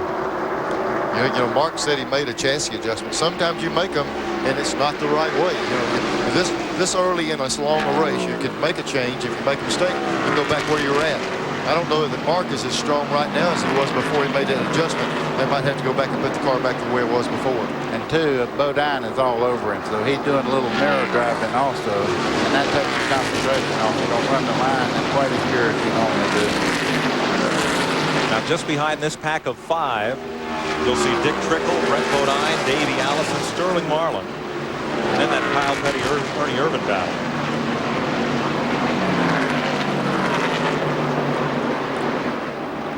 I'll tell you something else. Bill Elliott's moved right in there. He's right up in the fight now. He's done well at this racetrack. Anybody that thinks it's in the team sport, just look at that. Bill Elliott come right up to the front on one pit stop. Well, Harry Gant moved up a spot. one by one. 17th. Racing with Derek Cope. Seems to like that number, doesn't he? He's talking about you going in and out, and through the course of the day, you'll end up racing the same people over and over. Harry was 17th before, right where he's at now. Yeah, number 33, working around the lap car of Jeff Purvis. And pulling right up on Rusty Wallace. Now there's Harry. Now he won't hesitate to try that outside line. We talked about earlier about that part of the track might not be usable.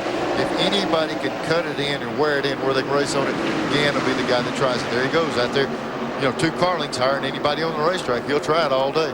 High Groove Harry, they called him here for years at Dover. Rusty Wallace just ahead. Here's where that side view cam. Now Rusty's car might come in handy because Harry is going to take the outside. That was it. Harry blurred the vision. He was out there a little bit, I believe. Neil, how about this guy we're working with, High Groove Harry? Yeah. I'd hate to hear what he called me back when I was slipping and sliding everywhere. You remember those races because you were in most of them. You'd run right around the bottom of the racetrack. Harry'd take the long way around the 1.25 miles up on the wall, and he'd still be every bit as fast. Yeah, but I'd run 500 miles. He'd run 550 before the day was over. Right, that's right. There's Terry Labonte going past Wally Dollenbach, and we'll move back up front for a moment. Mark Martin right back up on the bumper of Earnhardt. Starting to reel him in now. He got, I think one of the keys, like Buddy said a while ago, he shook Bodine off of the rear end of his car. And it really upset his car to have somebody up under him. He got Bodine off of him. Now he's going back to offense instead of defense, and he's starting to work on Earnhardt again. Yeah, he's no longer racing the 3rd place car. He's trying to catch the 3, and that makes your line a lot better. Mark Martin is a lot like nitroglycerin. It only takes a little bit of it, but there's so much intense energy all bottled up right there. When it gets going, kaboom. I wonder if there's a more intense person in the garage area, a more intense driver than Mark Martin. I tell you, he's really dedicated. When he first started racing, everybody says his size, he couldn't do it. And I think he realized it hurt him. He couldn't go the distance in some of the long races, and I don't think there's anybody that works physically on themselves to try to stay in as good a shape as Mark Martin does. He physically strong and mentally, he's really dedicated to win. He's got a good team. Jack Roush, team owner, and long-time successful engine builder, both for drag and oval track cars and road racing cars as well. His crew chief, Steve Hamill, was asked if you build a car just for Dover, how would you set it up? It'd be real tight for qualifying and real loose in the race. Typically, this place, the sealer boils up when we're not here over the 2 or 3 months when we don't run. And when you come back, you're real loose and you get sideways qualifying. And then in the race, as you work on the track more and put more rubber down, it'll tighten up. So somebody like Harry Gant that qualifies in the middle usually whip your butt. Typically, we're too loose qualifying and too tight racing. Most of our customers come to AutoZone for low prices and for parts they can replace themselves. But many people come because we speak their language. Things like duration and lift and compression ratios, stuff like that. Because a guy who's going to rebuild an engine, he won't buy parts from just anybody. And since AutoZone stocks complete engines, we know what makes them tick inside and out. Sure, we sell our best parts at our best prices every day. But if we know something that's going to help you do the job right, you get that free. He's waiting about a car length and a half behind Al Jr. Al Jr. now lengthens it out. He's trying to hold him off. Goodyear low, Denver high. They go to 4, Bob Lanning. Allison Jr. has the lead. One more turn to go. Here they come. Coming to the finish line. Bob Jenkins, who's going to win? The checkered flag is out. Goodyear makes a move. Little Al wins by just a few tenths of a second. Perhaps the closest finish in the history of the Indianapolis 500. It's the lifeblood of your engine. That makes your oil filter your engine's most vital organ. That's why Fram keeps going the extra mile to make the best protection even better. The Fram Extra Guard oil filter. Unique glass fiber paper stops more dirt than any other filter for the best protection ever. Fram Extra Guard. American or import, it's an extra lease on life. Just because you go all out, doesn't mean you gotta stink. Not if you're wearing this. And here comes your chance to prove it. And you will, because Old Spice works. Man, does it work. Fights wetness, kills bacteria. The proof? Hey, hotshot. You're looking at her. Old Spice antiperspirant for great odor protection. You demand proof, not promises.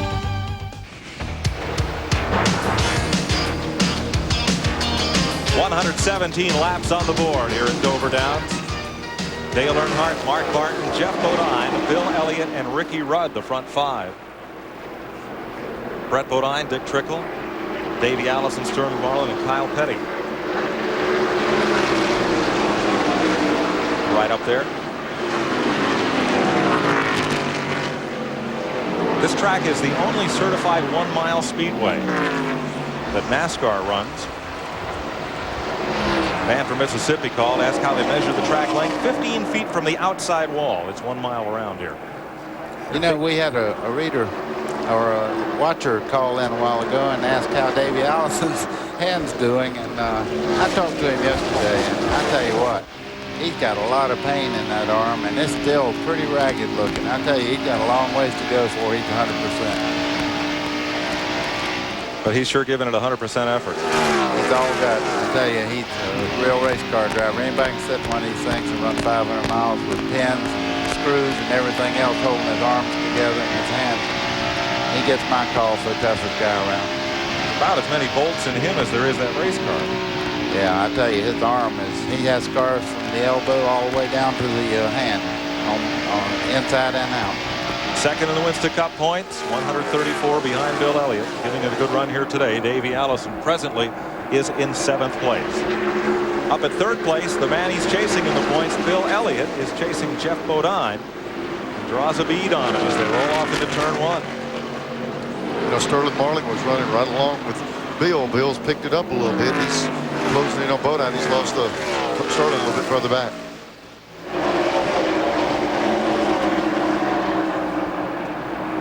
Jeff Bodine, former winner here, so is Elliott. Holds the track record for 500 miles here in just 2 minutes under 4 hours. Set 2 years ago. Neil, he probably just told Bill, okay, if you want to go on up there and take the lead, we need that 5 points. Yeah, Junior will give you flying instructions every now and then.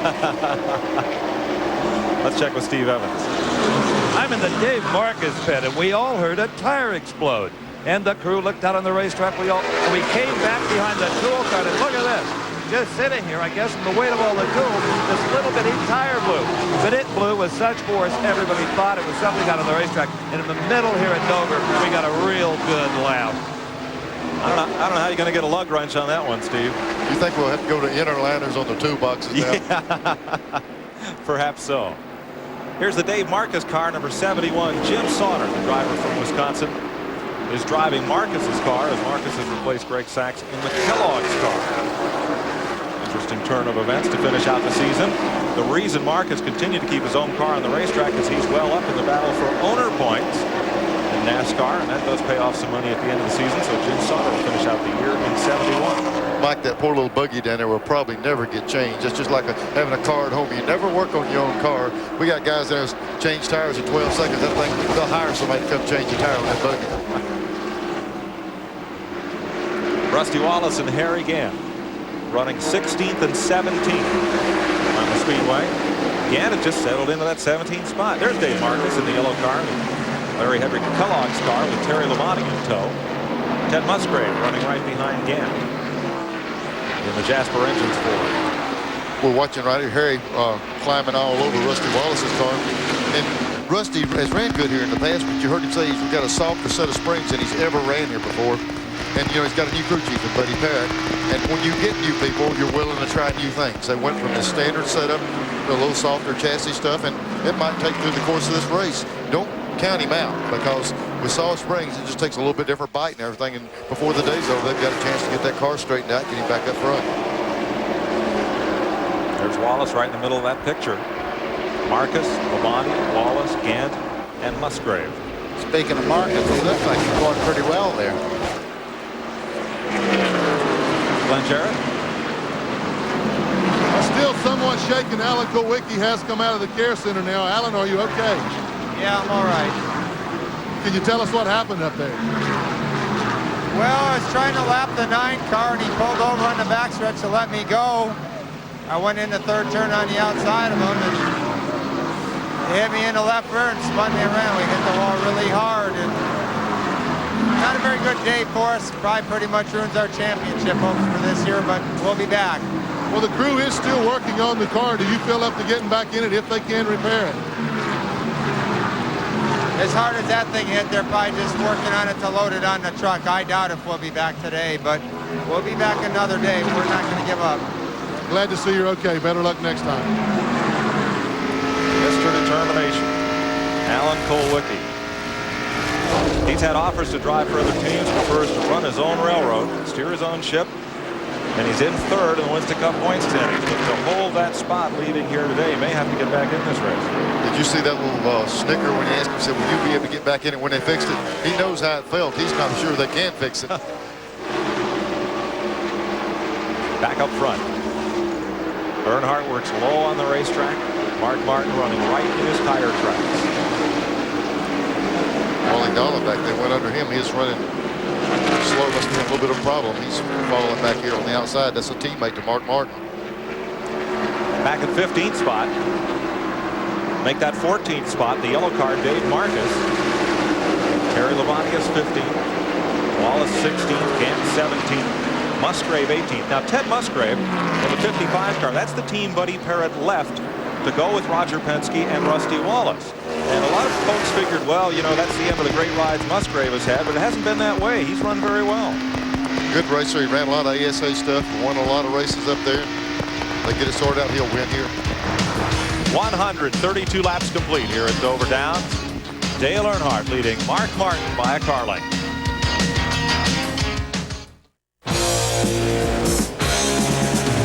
Guess who just got back today? Them wild-eyed boys that had been away. Boys are back in town, boys are back in town. The Miller Genuine Draft Rusty Wallace stock car is back in town. So you better hold on.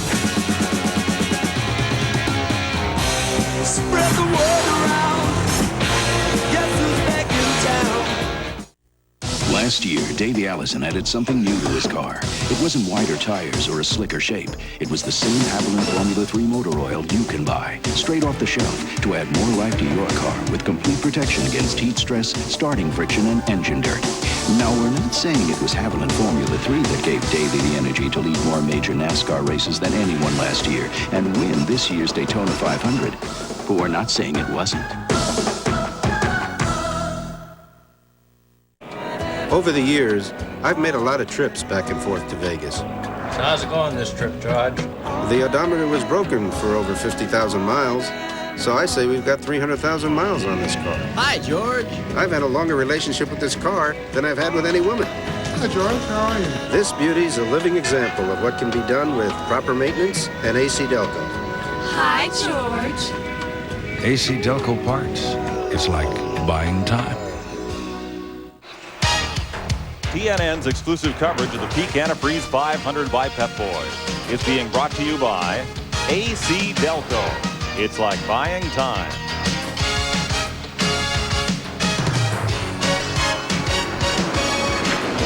137 laps complete. Riding along with Rusty Wallace in the Miller Genuine Draft Pontiac. Back in 17th position. There's leader Dale Earnhardt on the opposite straightaway.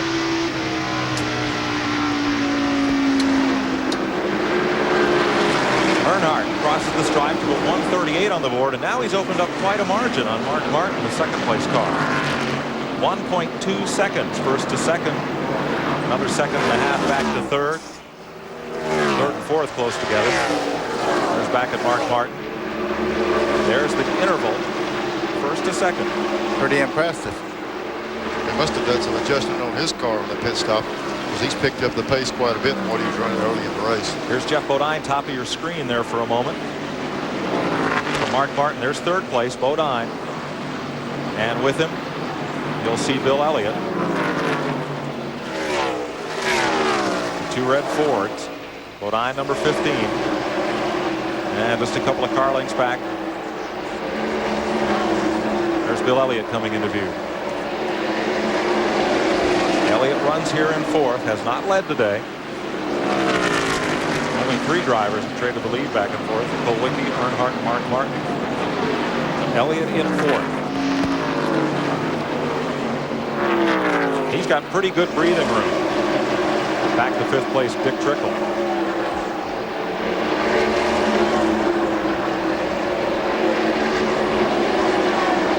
There's the gap as Trickle went past. There's Trickle in fifth.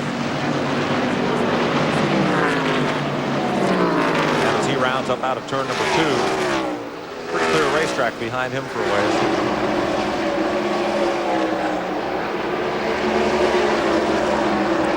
You know what? You see this little gap in here between the cars, and Dick Trickle's driving just as hard as the guy leading the race, but the car's just a little bit off in the corner right now.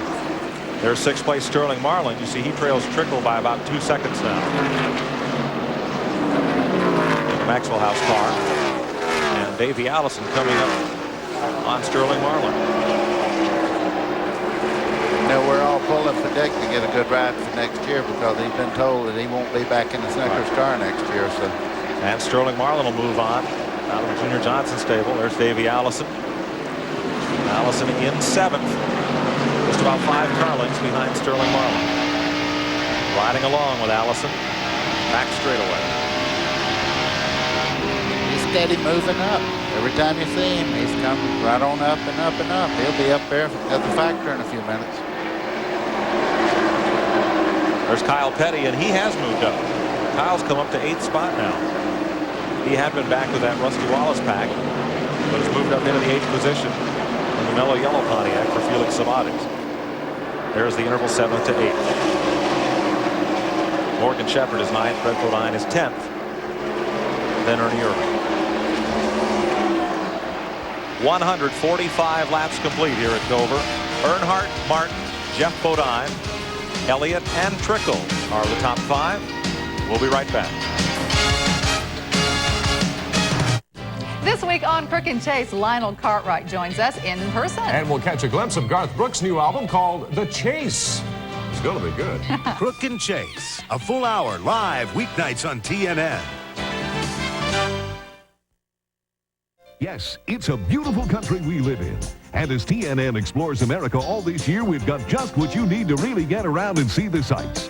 We're giving away, that's right, giving away a grand prize including a brand new Winnebago Brave worth $90,000, a 1992 Dodge truck retail value $19,000, and 500 gallons of gasoline to get you around, and that's just the grand prize. First prize, a 10-day trip for 2 to beautiful Hawaii plus $1,500 spending money.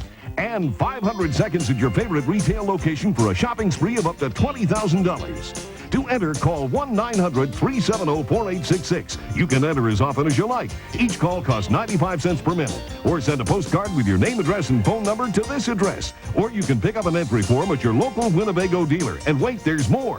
10 cruises for 2 around Alaska, including airfare and spending money.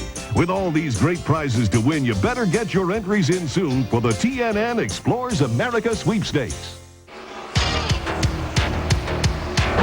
148 laps complete on the Monster Mile at Dover, Delaware. Dave Marcus and Rusty Wallace go at it side by side. Harry Gant has got out of his position. He's moved up further than 17th. He's going to be careful. He's moving up. I think he's about 14th now. 15th. There's your top 10.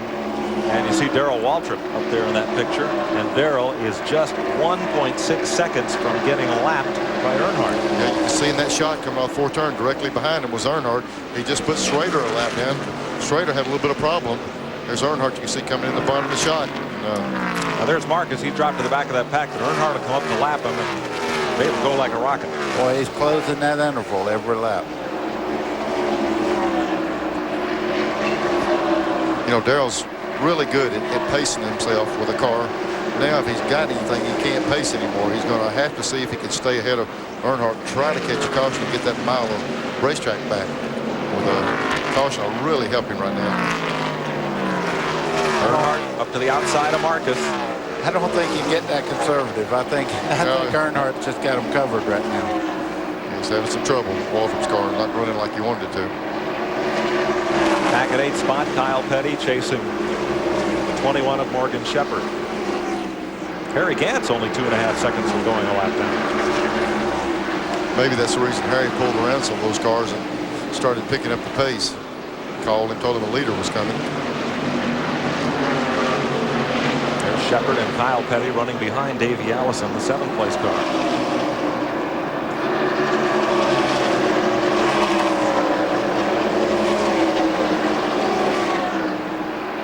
Both those drivers staying put for next season. Morgan Shepherd, the Wood brothers, Kyle Petty, Felix Savati.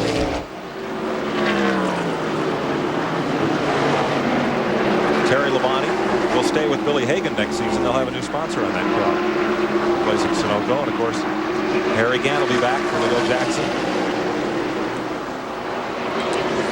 This race is for 14th place. Gant knows the leader's coming. He's trying to figure out how to get on around him. He knows he's got to go. He don't need to go a lap down. He'll be driving his heart out now. You can see him trying twice as hard as he was just a second ago.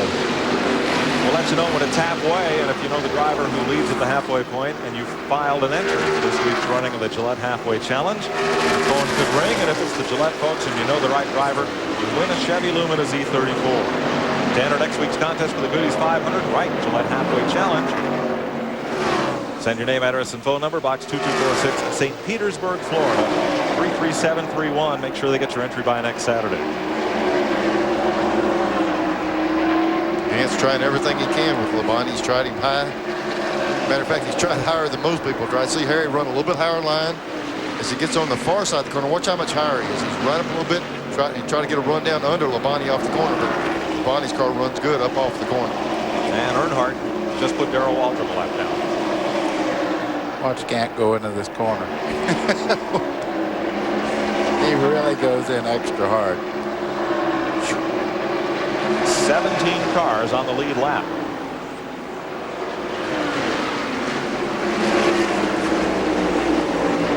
Bill Elliott chasing Jeff Bodine. That gap's opened up a good bit. Jeff Bodine pulling away there from Elliott. And there's the gap from Mark Martin back to Bodine. So Jeff Bodine's turned it up. Yeah, they don't want to give Earnhardt a 7 or 8 second lead. If they do, they can kiss this race goodbye. They got to try to keep up with him.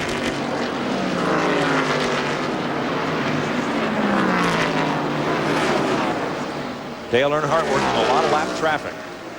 As there's the 2nd and 3rd place cars. He just lapped Ted Musgrave, or has he? Here comes Musgrave right back at him for a second. And right in front of them, you see Rusty Wallace, the next guy in front, and Rusty knows he wants to work on that car, but boy, I tell you, he's real close to him on a lap down. 16 cars now on the lead lap. Wallace being the last of those. You talk about somebody who runs car hard, Rusty Wallace now. When he sees Earnhardt, they're good friends and all, but he certainly don't want to put him a lap down. And Rusty's sitting up on the edge of that seat right now. He's going to race his heart out, see if he can stay ahead of him. But it's tough at times, but you just can't do anything about it, can you? Fifth place race here. Dick Trickle has Sterling Marlin on the move. There's Trickle's car. See it just wash up there right in the middle of the corner, just wash up a bit into that second groove. And Jeff Bodine has gone to second. He's passed Mark Martin. Yeah, that's a little strange there. Mark was so dominant. You normally don't hurt yourself that much with just one little chassis change. I don't know. He may be experiencing a bad set of tires or something like that.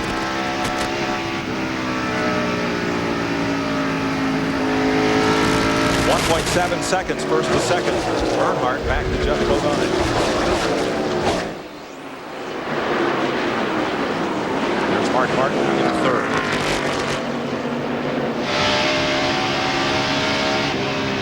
Davey's car headed down the first turn.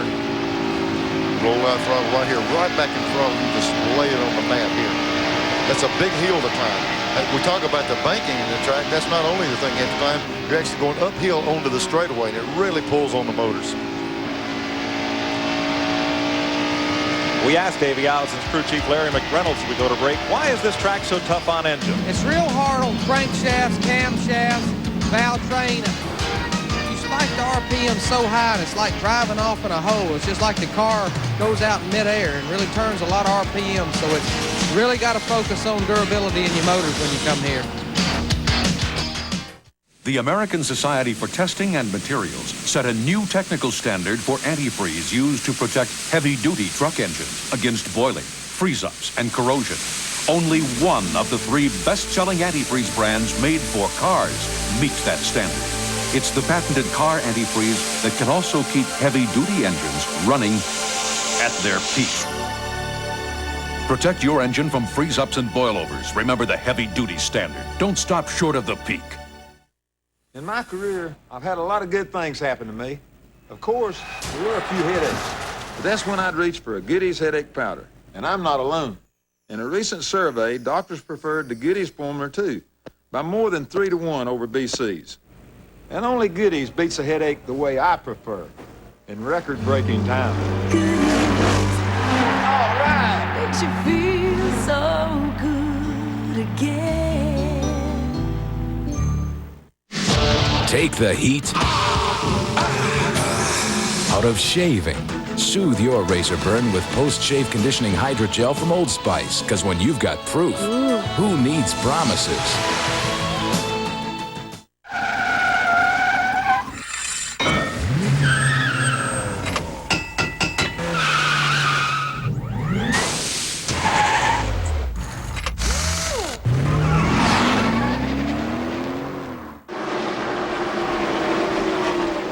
Welcome back to TNN's live coverage from Dover Downs. We are 1/3 distance, 167 laps.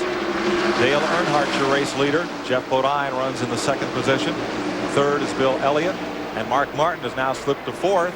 Dick Trickle is in fifth place. And coming down pit road. Sixth will be Sterling Marlin. Seventh, Morgan Shepherd. Then Davey Allison, Kyle Petty, and Ernie Irvin. Glenn Jarrett. Guys, I'm in Mark Martin's pit. Talking with Steve Field. Steve, Mark seems to be backing up a little. What's wrong with the car? Mark says something went wrong in the motor. We're not exactly sure what it is. He's switching ignition and looking at things like that. He said something just went bad in the motor. We're going to be okay. We'll loosen them up, get them where we can run wide open around here. We'll be fine. Okay, Mike, that's the story. Car ran so well the start of this race and is still running fairly well.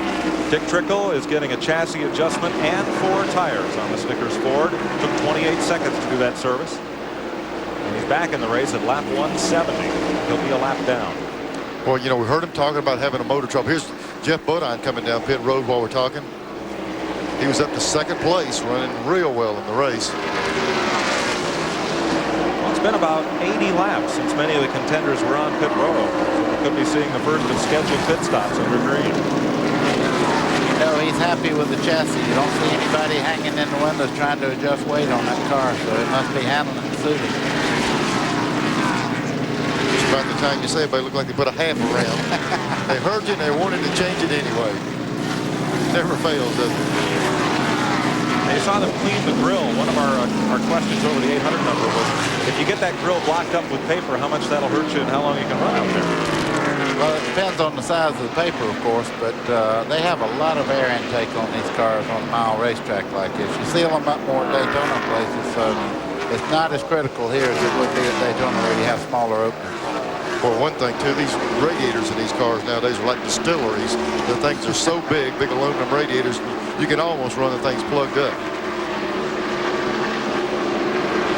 This is kind of unusual to see Earnhardt go a long way on fuel. Their team is usually the first ones to pit.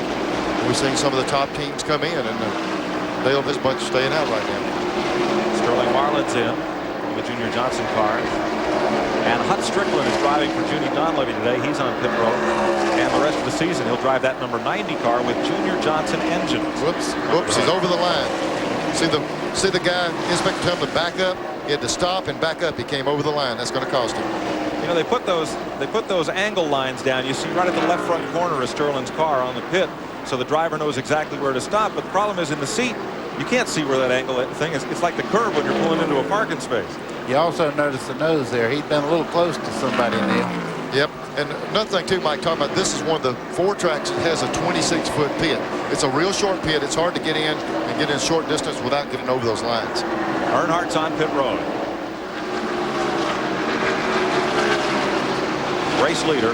Now here under green, that last pit meeting all the way down. That makes a long run at 40 miles an hour. Yeah, you think the guy will never get there. If he ever gets there, this bunch is pretty efficient in getting him right on out. He has a long ways going slow, but when he leaves there, he can leave like he wants to and get up to speed, where if he's way down the other end, it takes you forever to get down through there. So when he comes out, he's back racing again. Good 4 tires and fuel for Earnhardt. 21 seconds. And you're right. With that last pit, when he takes off, he's past the end of pit road before he's ever halfway through first gear. He can drop the clutch on the thing like a AA fuel would leave, where the rest of them have got to come in slow and leave slow. So that end pit really works out in the course of the race. Brett Levine, Jim Sauter on pit road. 177 laps, and Bill Elliott leads for the first time today. Here's Sterling Marlin coming back in for a second time. This will hurt their chances. I would think it's probably some kind of penalty deal because of that deal over the wall. I mean, over the line a while ago. Now they're going under the motor there. You know, we saw the grill knocked in on the thing. The grill was knocked in. We saw a big puff of smoke when he left the pits a while ago. Yeah. Must have had some kind of motor problem there. Steve Evans. Davey Allison is in the pit. Refuses any kind of refreshment on a very hot day. Fuel going in, tires going on. Obviously, we're looking to see if there's any chance of adjustment, and so far none. The way that car is handling and moving up, I don't blame Davey for not wanting to change the thing. Larry McReynolds crew doing a tremendous job. Davey Allison smokes the tires. He's out of here. 22.2 seconds for Davey Allison.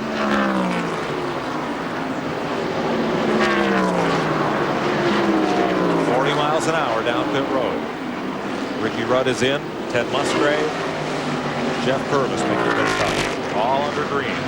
Bill Elliott is the race leader. Mark Martin, Morgan Shepherd, Kyle Petty, and Ernie Irvin has risen to 5th place as most of the leaders make green flag pit stops. It doesn't seem to be any surprise to see the 11 car go a long way on fuel. They always go and go and go. They get a lot of mileage with that car. It's usually one of the last cars to come in. Dale Jarrett getting right side tires. Michael Waltrip on pit road. And they're waiting for pit road to clear so they can push Sterling Marlin's car to the garage. 181 laps complete here at Dover. There's the front 5. These cars have not yet made pit stops. Today, performance cars come in a variety of designs, sizes, and even prices. So do Goodyear Eagles, the world's most successful line of performance tires. There are all-season Goodyear Eagles New Ultra Performance Goodyear Eagles. There are Goodyear Eagles for the classic and for the contemporary. No matter what performance car you own, there's a Goodyear Eagle priced for you. It's another reason we say the best tires in the world have Goodyear written all over them. When 280 seemed out of reach, it's Joe Amato and Autolite who punch it. The wall goes to 290. Connie Coletta and Autolite smash it. 300, the barrier. Kenny Bernstein and Autolite shatter it. Autolite and the Record Breakers. Wow, I feel good. We feel pretty good about that.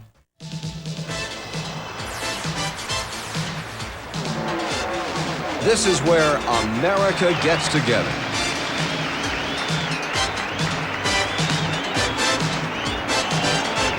Every weekend throughout America, there is great NASCAR racing.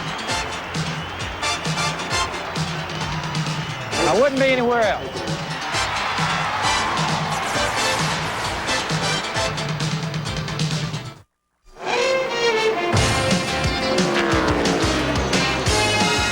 We have a wreck off 4. Trouble in turn 4 as green flag stops continue. One car has hammered the wall and hard. Jeff Purvis is involved in his second caution flag of the day. Wow. Mark Martin had just come down pit road, and I don't believe he stopped. I think they sent him on through. Bill Elliott had not pitted. Neither had Martin, Harry Gant, or Darrell Waltrip. So those 4 cars have not made stops. Smart heads-up move on Mark Martin's part because he was ready to pull into his pit stall. The wreck happened and he just kept on going, so he'd stay out there on the lead lap. And due to the timing of the caution flag, we may end up with a situation of few cars on the lead lap. Now, there's Jeff Purvis, Bobby Allison car, and it's pretty well used up. 4th caution of the day at lap 187. Looks like he went straight in coming off the corner and really rolled the front of the car back. Let's look at what happened to Purvis. Second incident of the day involving the young Alabama driver. Top of the screen, turn 4. Wait, that was just a little bit of, he just turned around backwards there. I don't know whether he had any assistance or not, but look at this car go head on into that wall. I tell you what, Earnhardt did a pretty good job of missing him too. He come right back into the middle of the racetrack. You watch these cars come off here. He's sitting in a, look at Davey Allison. Man, that's close. Okay, now you just keep watching. You'll see all these cars do everything they can do to miss him because you don't expect a car in the middle. When you see the car, he's already sideways there, but it's hard to tell what happened. Yeah. Boy, it took a lick in there. Like you're talking about now, the problem starting when he starts back across traffic, which he doesn't have any control over that. These other guys got to start dodging. I tell you, Davey Allison did a beautiful job of driving there to miss him. We're going to take a minute here to sort out the field, but we may end up when we come back from break with as few as 3 cars on the lead lap. Jeff Purvis okay after a grinding crash at lap 187. We'll be right back. We always thought we knew a lot about Bud. Great taste, king of beers, that kind of stuff. But these guys... Budweiser, it's Beechwood aged. Whoa! Naturally carbonated. Takes a long time to brew. Where'd they learn this stuff? Some brewmaster information pipeline? Long forgotten, perhaps, deep in their collective subconscious? No, I think it was on TV. Here comes the king, here comes the big #1. Splitfire earned a United States patent. It gets more out of every ounce of gasoline. Less efficient plugs waste gas. The patented Splitfire saves gas. 4 extra miles per gallon. A 4.8% gain in mileage. More complete combustion. Stop wasting. Start saving with Splitfire. You'll get more mileage and more power or your money back. Get guaranteed Splitfire savings at leading automotive stores from coast to coast.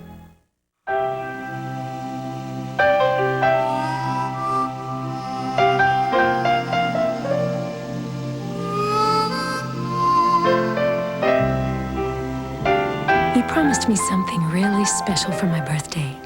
A whole weekend in the great outdoors. Without me. Here's to the great outdoors, men who understand, and comfortable blue jeans. Wrangler. TNN invites you to explore America. Ever since Delaware was settled in the 1600s by the Europeans, they've lived off the land and off the sea. Fishing, crabbing in Delaware Bay, and agriculture still a big part of the first state here. Jeff Purvis' car hauled to the garage area, had a big spin in qualifying, didn't bang the car up too badly. But this was a tough one. We'll show you an in-car view of that incident with Jeff Purvis. You saw Davey Allison just really had to swerve to miss him up there in turn number 4 in that last shot we showed you. Let's get an in-car look. Here's Davey's car. It's already back in the throttle. Then he sees it. It's out of the gas. Thinks he's got it missed. There's Purvis. Boy, quick reaction to miss him. You see how quick things happen there. He had been just a little bit looking somewhere else. He'd have run right in that car. You heard him get back in the gas off the corner. He was ready to go racing, and the car sitting in the middle of the racetrack. Well, fuel mileage has determined the complexion of this race. Right now, Bill Elliott's the leader, Harry Gant second, and Mark Martin is third. Then Ernie Irvin and Morgan Shepherd among the cars that had made pit stops before the caution. We'll be back after this. Mama, don't let your babies grow up to be cowboys. It's the Big Four. Willie, Will, and Johnny and Chris, the Highwaymen, Monday on TNN. Classic Motor Carriages presents the Classic Cobra, a remake of the 60s ultimate muscle car. History on the track, performance on the street, the most complete, easiest to build kit on the market, an innovative one-piece body finished in your choice of high-luster gel coat colors. The Classic Cobra, with the performance and muscle of the original. Call 1-800-CLASSIC for more information on the special offering of the Classic Cobra from Classic Motor Carriages. Call now, 1-800-CLASSIC. Garth Brooks. What she's doing now. Vince Gill. Look at her. Alan Jackson. Reba McEntire. Travis Tritt. Nominees for CMA Entertainer of the Year. There's one place they all call home. The Grand Ole Opry. Saturday nights on TNN, the Nashville Network. We're back live at Dover Downs, Delaware. 190 laps completed. Watching Dale Jarrett's car from the Elmo cam from the pace car. Look at Mark Martin. And Mark Martin definitely benefited from the timing of this caution flag. He was on pit road and was all set to pull in and stop, and they sent him around as a result of the incident. Kenny Schrader comes into pit road. When he had that collision, something happened to start putting fumes into the car, and it looks like he'll get a relief driver in the form of Sterling Marlin. Yeah, he knocked the inner panels out of the fender wheels, and all that heat, Buddy and I were talking before that heat starts coming in there. They actually cut a hole in the roof of the car trying to get air in there for him to force some air, but when those go out, Buddy, there's nothing that copes with that fumes coming in there. Well, it's just like going in the dyno room and sitting straight behind the motor and expecting to go very far. You don't make it that way. You're right. Let's get down to the Mark Martin pit and Glenn Jarrett. Well, guys, Steve, you had a chance to look at the car now. What is the engine problem? We've lost the cylinder. We're not exactly sure what it is. There's 4 or 5 cars in the lead lap, and when they got their fresh tires on, even the slow cars can outrun us because we're down on horsepower. So we elected to stay out. Maybe later in the race we'll come look at it, but it may be a valve, or it may have closed up a spark plug or something. The Goodyear tires are so good that even the slow cars are going to run good for a while, so we're in bad shape, but we'll be okay. Well, how much has it affected your lap time? Oh, not a whole lot. We were too tight. You know, we were just a touch tight to start with, and then we lost the cylinder. We're tighter yet, so we loosened them up a bunch and put a set of stickers on it. We're going to run, but everybody can run on new tires, so we'll be at a little bit of a disadvantage unless it stays green. Well, one thing they did, they got that pit stop under the caution, so he is one of the few cars on the lead lap. They're just going to try to hang on. You see Mark Martin's car with the roof cam. The drivers, our commentators, all say that it's the closest view to what you see from the driver's seat. So Robert from Montana and a fellow from Warehouse Point, Connecticut called in and say, well, why don't you mount that roof cam right over the driver's head so you see exactly the perspective that he sees. So I talked to Peter Larson of Broadcast Sports Technology that puts that camera in the cars. We went down yesterday and had a look at the roof cam mounting to show you just why it's mounted where it is. Here's the roof cam on Mark Martin's car. There's the lens opening, and the housing is very aerodynamically designed. By mounting it in the center of the roof, you minimize any aerodynamic advantage or disadvantage by having it one side or another. The other reason it's not right over the driver is safety. The camera is bolted through the roof, and you wouldn't want the bolts and hardware to be right up over the driver's hands. So where they put it, though, gives you great view. That's about what Mark Martin sees. Here they go. They're giving one to go, and all these guys that got caught in the pits and lost that lap are trying to scramble up there and get them a good starting point. There's going to be a bunch of cars here trying to get their laps back. When the caution came out, 3 of the lead cars had not yet made pit stops. Bill Elliott, Harry Gant, and Mark Martin, who was on pit road but went straight on through to stay on the lead lap. So those cars are up on the lead lap. And it is Darrell Waltrip, Ernie Irvan, and Morgan Shepherd on the tail end of the lead lap. There's Irvan out front. He is on the tail end of the lead lap. Bill Elliott is the race leader. That's Elliott, right side of your screen, battling with there Ricky Rudd's car, just back of Ricky Rudd's car. There's Gant, you know, who stayed out and stayed out. He's right up there in second place, and he's trying the outside of the 11 car, Bill Elliott. You know, Earnhardt wants to make that lap back up, but he's on the inside there, and he just cannot get running room to get up to the front to try to get his lap back right there. What a strange set of circumstances. The guy who's been the fastest car of late, Earnhardt, is a lap down. The guy whose motor is busted, Mark Martin, is the second place, third place car. Harry Gant's up to second. Well, almost up to first there for a moment. Boy, there's a little touch right there. Car's getting slipping around right behind Gant. Almost got him. Derek Cope down into Earnhardt. There's the reason Earnhardt's definitely on the move.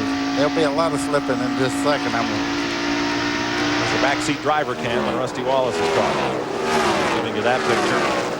Morgan Shepherd's on the tail end of the lead lap in the Citgo car. Bill Elliott trying to deal with him here.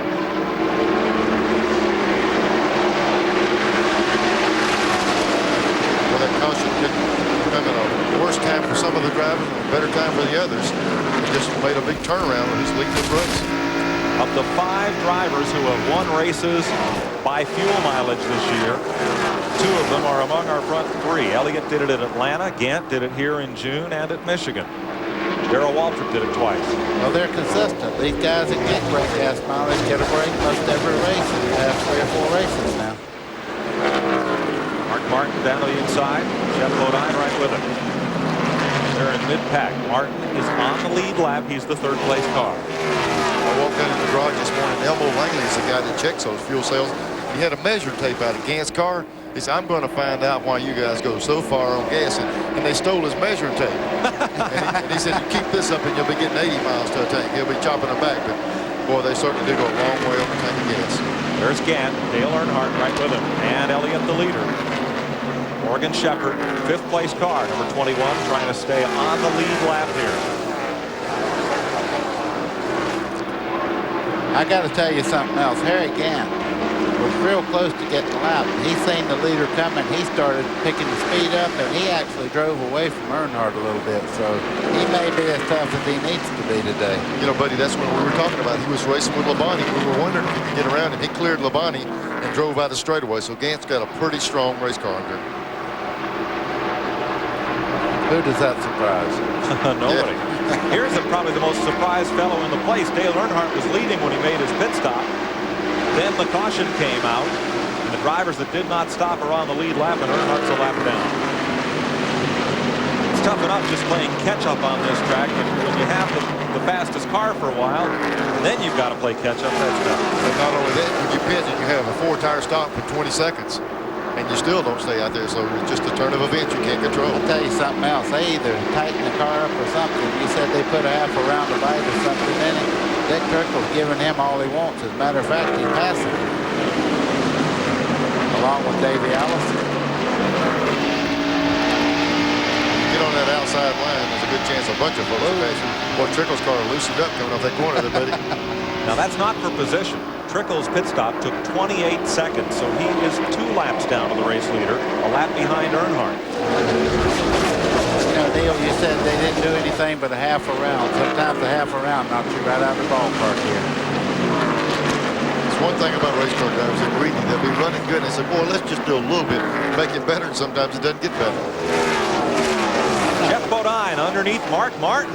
Bold move. Did he get in there? Yeah, 2 ball. Exactly. Exactly. Ran real fast, just couldn't make the curve. Yep. What's the old saying? Old and bold, but no old bowls.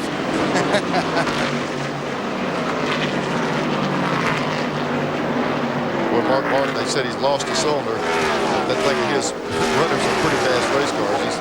What Steve Bill was talking about, they're going to take bite out of the car and virtually let Mark almost hold the car wide open. When you lose a cylinder, you can almost hold the throttle wide open through the corner, and that's where he's going to have to run in the corner speeds. Earnhardt moves underneath Ted Musgrave, 55.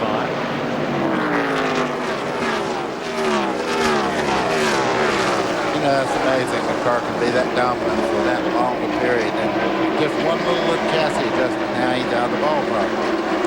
You know, let me take a little back through the field here just to sort out the scoring. It's been a little tough with the timing of this caution flag. Bill Elliott's the leader. Harry Gant is second. Mark Martin is third. Now almost a full lap back, but on the tail end of the lead lap, Ernie Irvin is fourth and Morgan Shepherd is fifth. Sixth, 1 lap down, Davey Allison. Seventh, Darrell Waltrip. Dale Earnhardt's in there with Jeff Bodine and Kyle Petty, Dale Jarrett, Rusty Wallace, Ricky Rudd, and Brett Bodine. That's back to 14th place. Those cars are 1 lap down. 2 laps down, Dick Trickle, Terry Labonte, and Ted Musgrave. Count Kenny Schrader with those cars 2 laps back as well. You may need a scorecard to figure out the halfway leader here in the Gillette Halfway Challenge. And if you've entered the contest and they call you, you can win a Chevy Z34 as the halfway leader picks up $10,000 today. To enter the halfway challenge for next week's race in Martinsville, send your name, address, and phone number to Gillette Halfway Challenge, Box 2246, St. Petersburg, Florida 33731. Bill Elliott didn't get around Morgan Shepherd, which that did put him another lap back. So he held Bill off for a long time, and Bill finally got around him. We invite your questions about how this race is progressing or any aspect of it at our 800 number. It's a free call, 1-800-451-7331. It'll be up all during the live telecast of our race here at Dover Downs. We want you to be a part of it. We'll try to get the answers to your questions for you.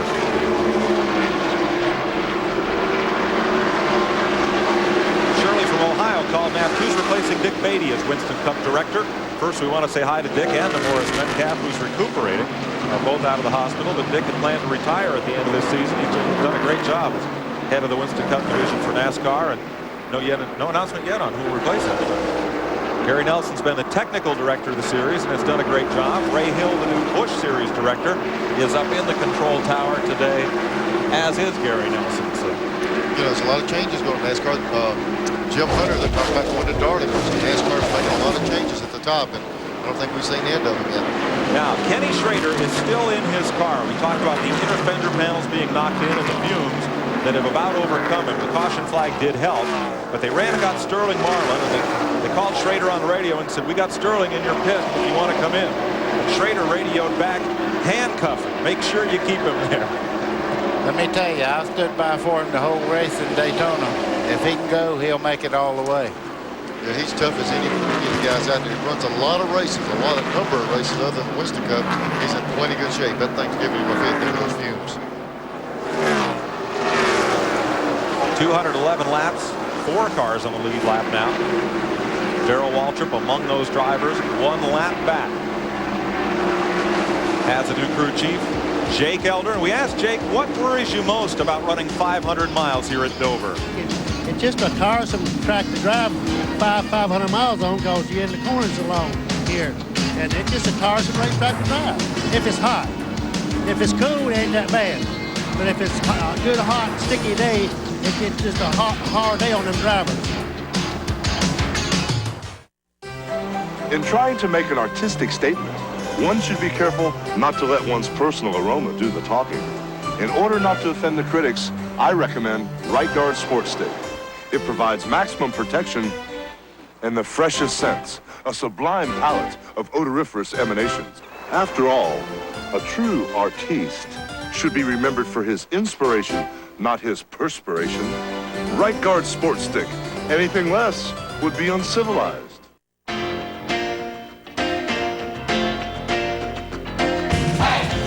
In America, your car